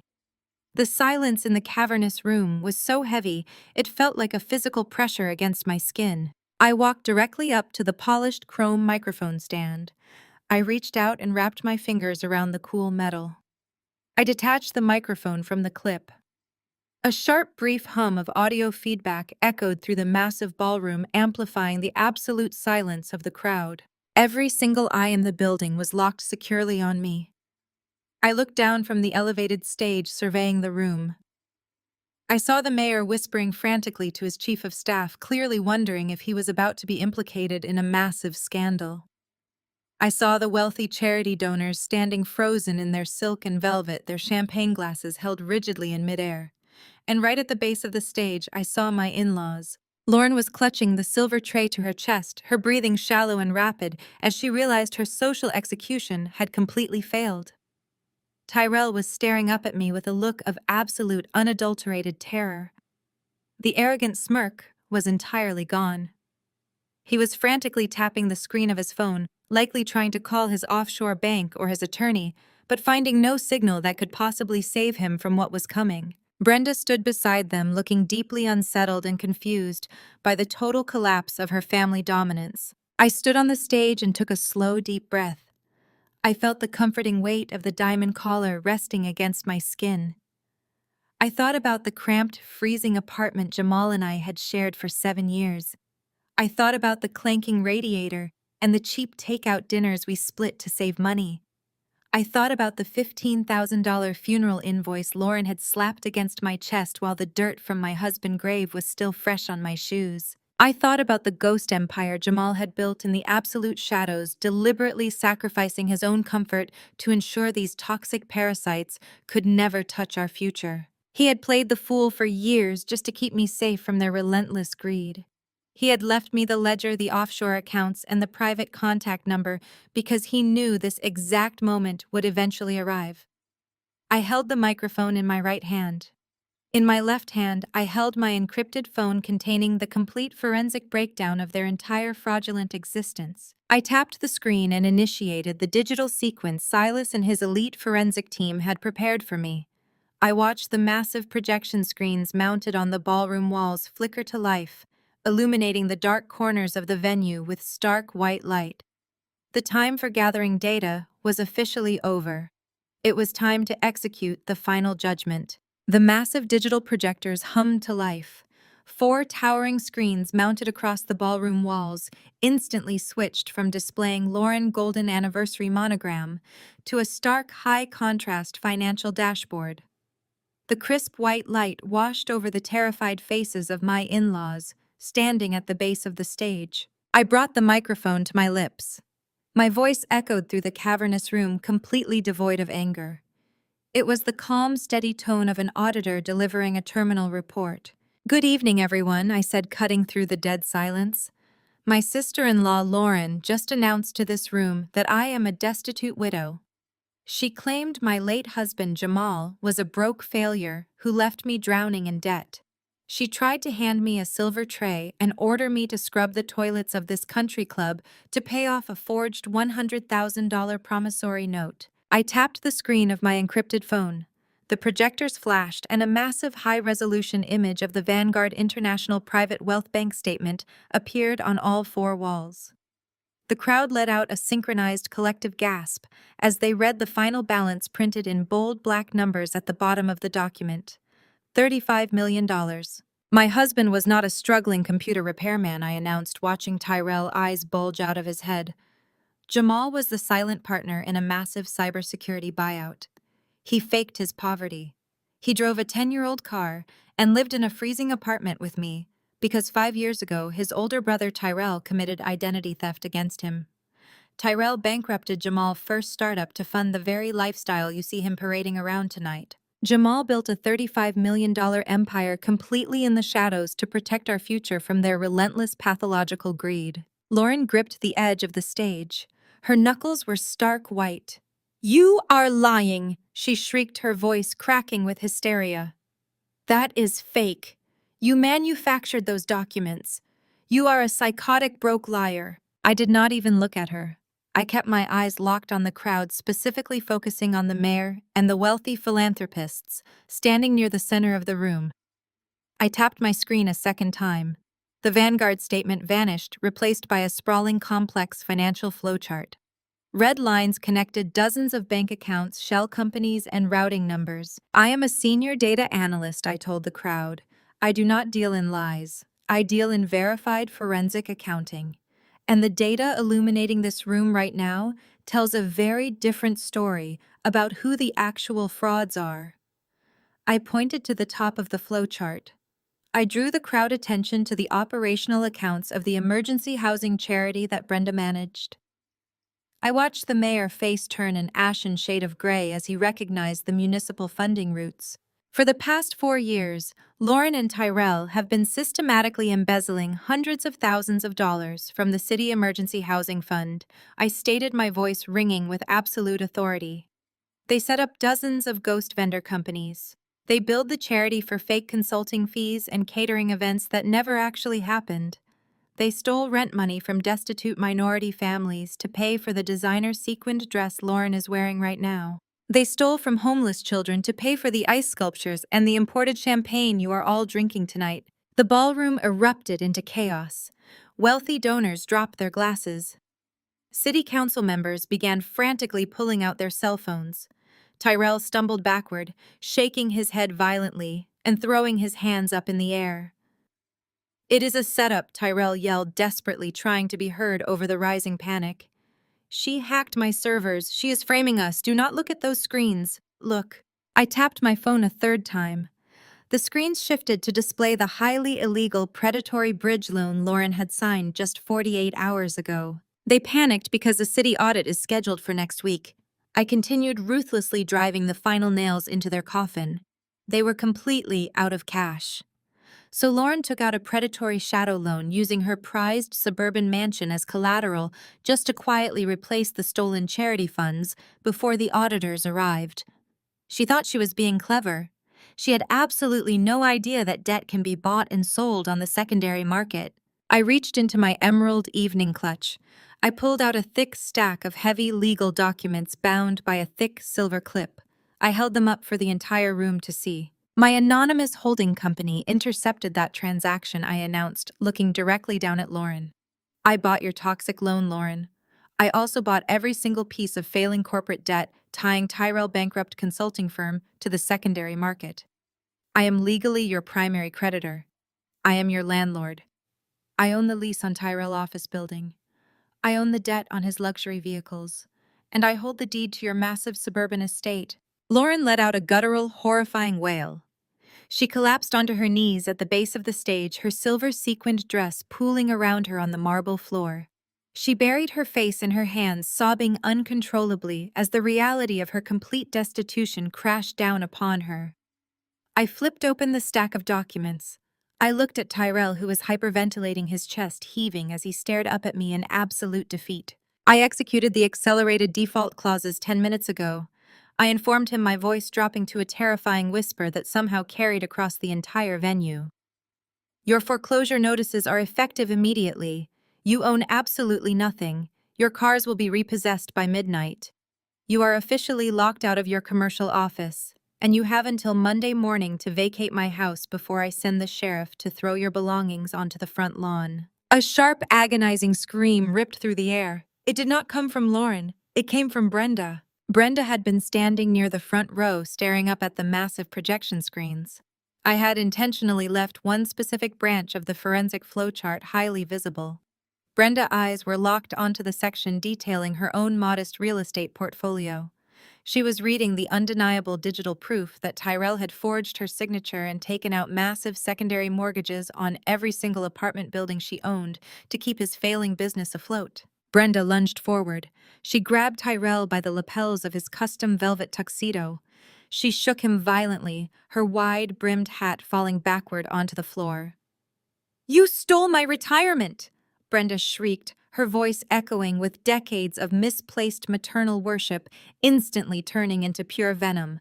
"You took my buildings, Tyrell. You bankrupted your own mother for this cheap blonde trash. You stole my entire life." Tyrell tried to push her away, but Brenda slapped him hard across the face. The sharp crack echoed through the ballroom, perfectly mirroring the slap Lauren had delivered to my chest at the funeral. Tyrell stumbled backward, tripping over Lauren's dress and crashing onto the marble floor right beside his sobbing wife. Brenda stood over her golden child, screaming curses and demanding her money back, while the entire city elite watched the highly publicized society family completely consume itself. The facade was entirely broken. The illusion of their wealth, their superiority, and their untouchable status shattered into a million irreparable pieces on the floor of the Oak Ridge Country Club. I stood on the stage, bathed in the light of the financial data, watching the people who had tortured me for 7 years burn in a fire of their own making. I did not feel pity. I did not feel remorse. I felt absolute perfect justice. The sharp wail of police sirens pierced through the heavy oak doors of the country club, shattering whatever was left of the high society illusion Lauren had so desperately tried to maintain. I stood on the edge of the stage, watching the flashing red and blue lights reflect against the massive crystal chandeliers hanging from the ceiling. My timing was absolutely flawless. I had instructed Silas and his elite forensic accounting team to forward the complete digital dossier of the emergency housing charity embezzlement directly to the district attorney and the local financial crimes unit the exact second I stepped up to the microphone. The authorities did not waste a single moment. The reaction of the wealthy elite filling the ballroom was a masterclass in ruthless self-preservation. The moment the police officers pushed through the double doors wearing tactical gear and carrying heavy binders of evidence, the crowd scattered like frightened insects. The mayor, who had been laughing and drinking expensive scotch with Tyrell just 20 minutes ago, practically sprinted toward the side exit flanked by his security team. Wealthy donors and influential socialites physically backed away from Lauren, refusing to even make eye contact with her. The very people she had stolen hundreds of thousands of dollars to impress were now looking at her like she was a highly infectious disease. 2 senior detectives walked straight into the center of the ballroom, their eyes locked entirely on Tyrell and Lauren. They did not care about the custom velvet tuxedo or the silver sequined gown. The lead detective loudly announced that they were taking both of them into immediate custody for questioning regarding multiple counts of federal wire fraud, tax evasion, and the systemic embezzlement of municipal charity funds. Tyrell tried to use his polished corporate charm to negotiate his way out of the trap. He held up his hands, attempting to lower his voice and suggest they discuss this simple accounting misunderstanding in a private room away from the guests. He told the detectives he was a highly respected business consultant with deep ties to the local community. The detective did not entertain a single second of his performance. He simply pulled out a pair of steel handcuffs and informed Tyrell that his corporate accounts had already been seized by the federal government based on undeniable digital proof of money laundering. The arrogant, dominant facade completely evaporated. Tyrell's shoulders slumped, his chest heaving, as the reality of a lengthy federal prison sentence finally crashed down on him. The golden child was reduced to a trembling, desperate criminal right in front of the entire city. Lauren's reaction was entirely chaotic and profoundly pathetic. She scrambled away from the detectives, her high heels slipping on the spilled champagne and the polished marble floor. She reached out, grabbing the arm of a wealthy country club board member, begging for someone to call her a lawyer. She screamed that she was an innocent victim, that Tyrell had forced her to sign the loan documents, and that she had absolutely no idea where the missing charity money went. The board member physically pried her fingers off his suit jacket, stepping back and turning his back on her in total disgust. The detectives did not show an ounce of pity. They grabbed Lauren by the arms and secured her wrists behind her back, reading her Miranda rights over the deafening sound of her hysterical sobbing. Her silver dress snagged on a broken champagne flute, tearing the expensive fabric as they marched her toward the exit. I walked slowly down the carpeted stairs of the stage.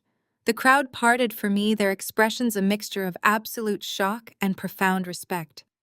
They knew exactly who pulled the strings, and they knew I was an untouchable force of nature, who had just orchestrated the greatest financial takedown this city had ever seen. As I moved toward the main foyer, Brenda stepped directly into my path. She looked completely unrecognizable.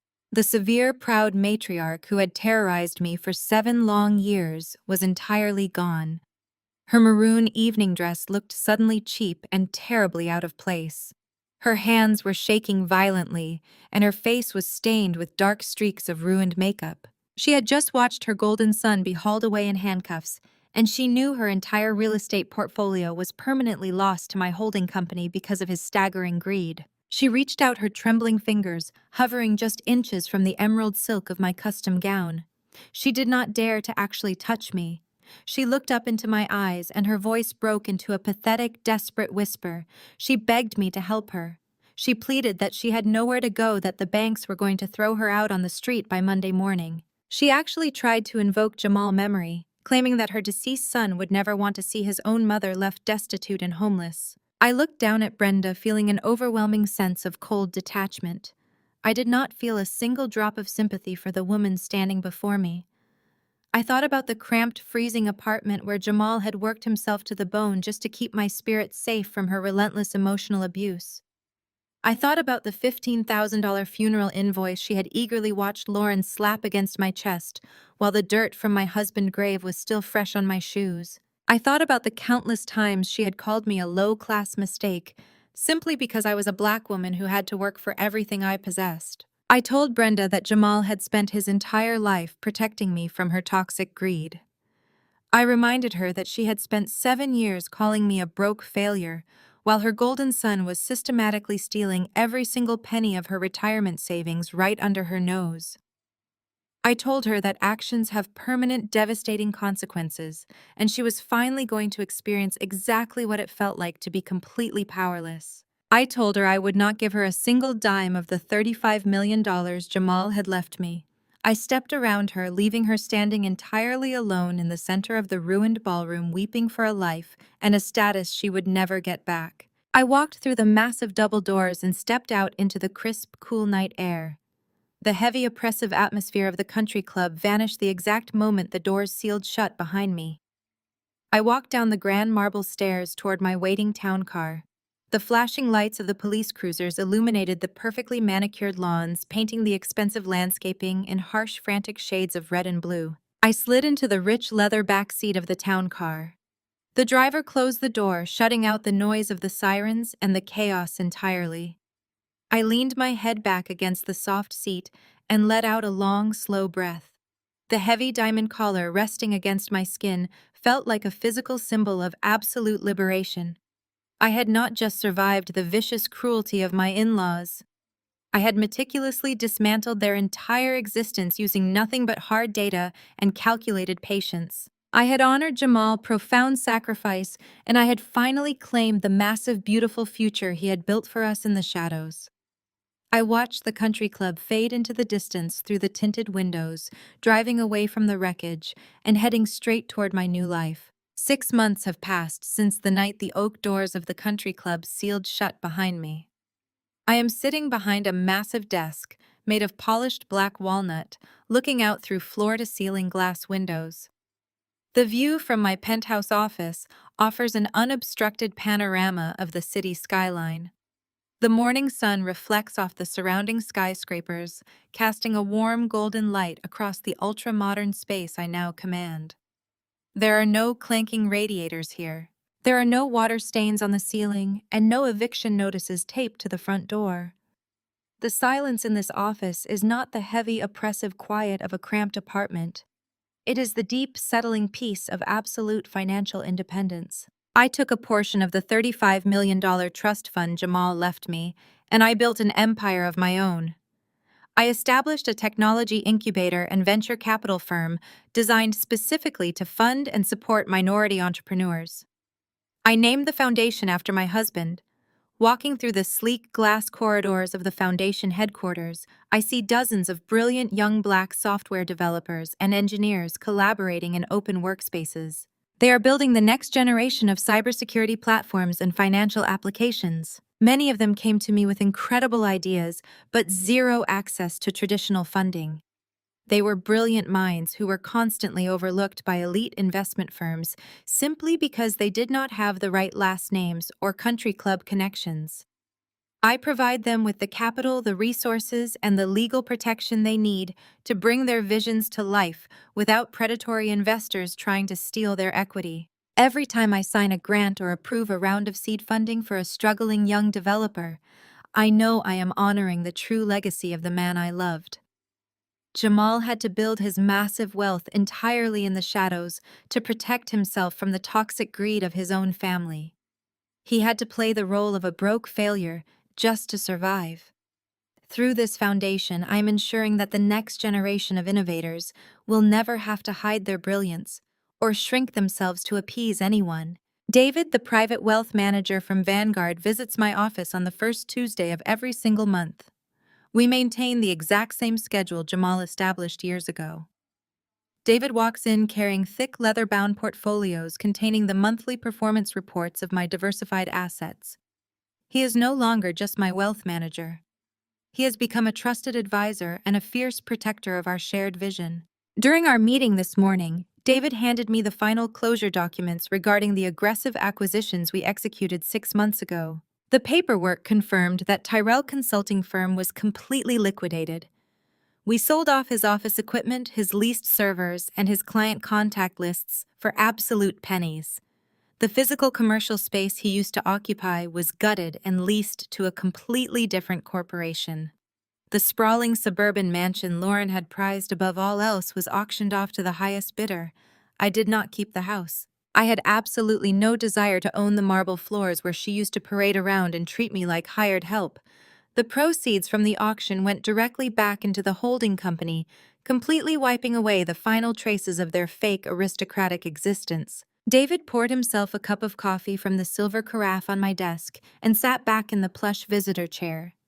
He told me that he had been monitoring the federal court dockets. Tyrell and Lauren are currently navigating the federal justice system. Their highly publicized trial for wire fraud, tax evasion, and the embezzlement of municipal charity funds is scheduled to begin next month. They are facing severe mandatory minimum sentences. Their elite social circle abandoned them the exact second the police placed them in handcuffs at the anniversary gala.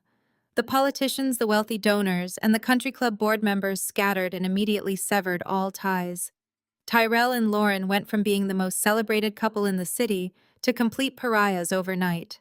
They currently live in a cheap rented room, relying on a public defender, because no prestigious law firm will touch a case with such an overwhelmingly documented digital paper trail of guilt. Brenda experienced the most profound and devastating reversal of fortune. Tyrell had systematically stripped all the equity from her modest real estate portfolio. When the banks finalized the foreclosures on her apartment buildings, Brenda lost her entire life savings. She lost her status, her community standing, and the illusion of her matriarchal dominance. She was forced to rely on state assistance and currently lives in a tiny, drafty apartment on the outskirts of the city. I heard through mutual acquaintances that her new apartment has a broken radiator that clanks all night long and thin walls that offer absolutely no insulation from the bitter winter cold. She is living the exact same struggling existence she spent 7 years mocking me for enduring. It is a quiet, terrible justice that requires no further intervention on my part. The universe balanced the scales perfectly. David closed his portfolio and offered me a warm, genuine smile before heading toward the elevator. He told me that Jamal would be incredibly proud of the woman sitting behind this desk. I thanked him and watched the heavy glass doors slide shut, leaving me alone in the expansive office. I walked over to the massive windows and looked down at the city streets far below. The chaotic traffic and the rushing crowds looked so small from this vantage point. I thought about the terrified, grieving widow who had stood in a dingy motel room just 6 months ago, gripping a forged legal summons and wondering how she was going to survive the week. That woman feels like a completely different person now. I no longer wear clearance rack suits to blend into the background. I do not wear the heavy diamond collar either. I locked those exquisite stones away in a secure vault after the night of the gala. I do not need aggressive displays of wealth to prove my worth to anyone. My power does not come from the designer clothes in my closet or the balance in my offshore accounts. My power comes from the absolute certainty that I can walk through the darkest fires of betrayal and emerge completely unbroken. I spent 7 years of my marriage swallowing insults and accepting disrespect because I believed that family required endless compromise. I believed that if I just worked hard enough and proved my loyalty, Brenda and Tyrell would eventually accept me. I was wrong. Some people are black holes of greed and entitlement. They will consume every ounce of your light and still complain that the room is too dark. Walking away from their toxicity was not an act of cruelty. It was an act of profound radical self-preservation. I picked up a small silver frame resting on the corner of my desk. Inside the frame is not a photograph. It is a small yellow sticky note featuring dark, messy handwriting. If they come for you, call David. Jamal knew exactly who his family was. He knew their capacity for destruction, and he knew they would try to consume me the moment he was no longer there to serve as a buffer. He gave me the ultimate safety net. He gave me the resources to fight back against a system designed to crush women like me. But more importantly, he gave me the opportunity to step into my own authority. I used my analytical mind, my patience, and my unwavering precision to dismantle a corrupt empire and build something beautiful from the ashes. I placed the silver frame back onto the polished wood. The afternoon sun begins to set, casting vibrant streaks of orange and purple across the skyline. I take a deep breath, letting the clean, conditioned air fill my lungs. I do not feel anger anymore. The bitter resentment that kept me awake during those long nights in the motel has completely evaporated. I am surrounded by a new family now. A family composed of brilliant colleagues, dedicated mentors, and young innovators who look at me with genuine respect. I kept my husband's secret when it was the hardest thing in the world to do. I trusted his plan when my entire reality was falling apart. And in return, his incredible secret set me completely free. I turn away from the window and walk back to my desk, ready to review the next batch of grant applications. The past is finally buried, and the future belongs entirely to me. The greatest lesson from this story is that true power does not need to shout. When faced with toxic, manipulative environments, your absolute best weapon is silent, calculated resilience. Maya and Jamal proved that building a strong, independent foundation in the shadows is far more effective than engaging in endless, draining conflicts with people who only value superficial status. Blood does not automatically equal family, and loyalty should never require you to endure emotional abuse. Ultimately, true wealth is not about designer clothes. It is about having the absolute freedom and resources to reclaim your own narrative and peace entirely. If this story resonated with your own journey of overcoming toxic environments, please share your experiences in the comments below, and don't forget to like and subscribe for more empowering stories of resilience.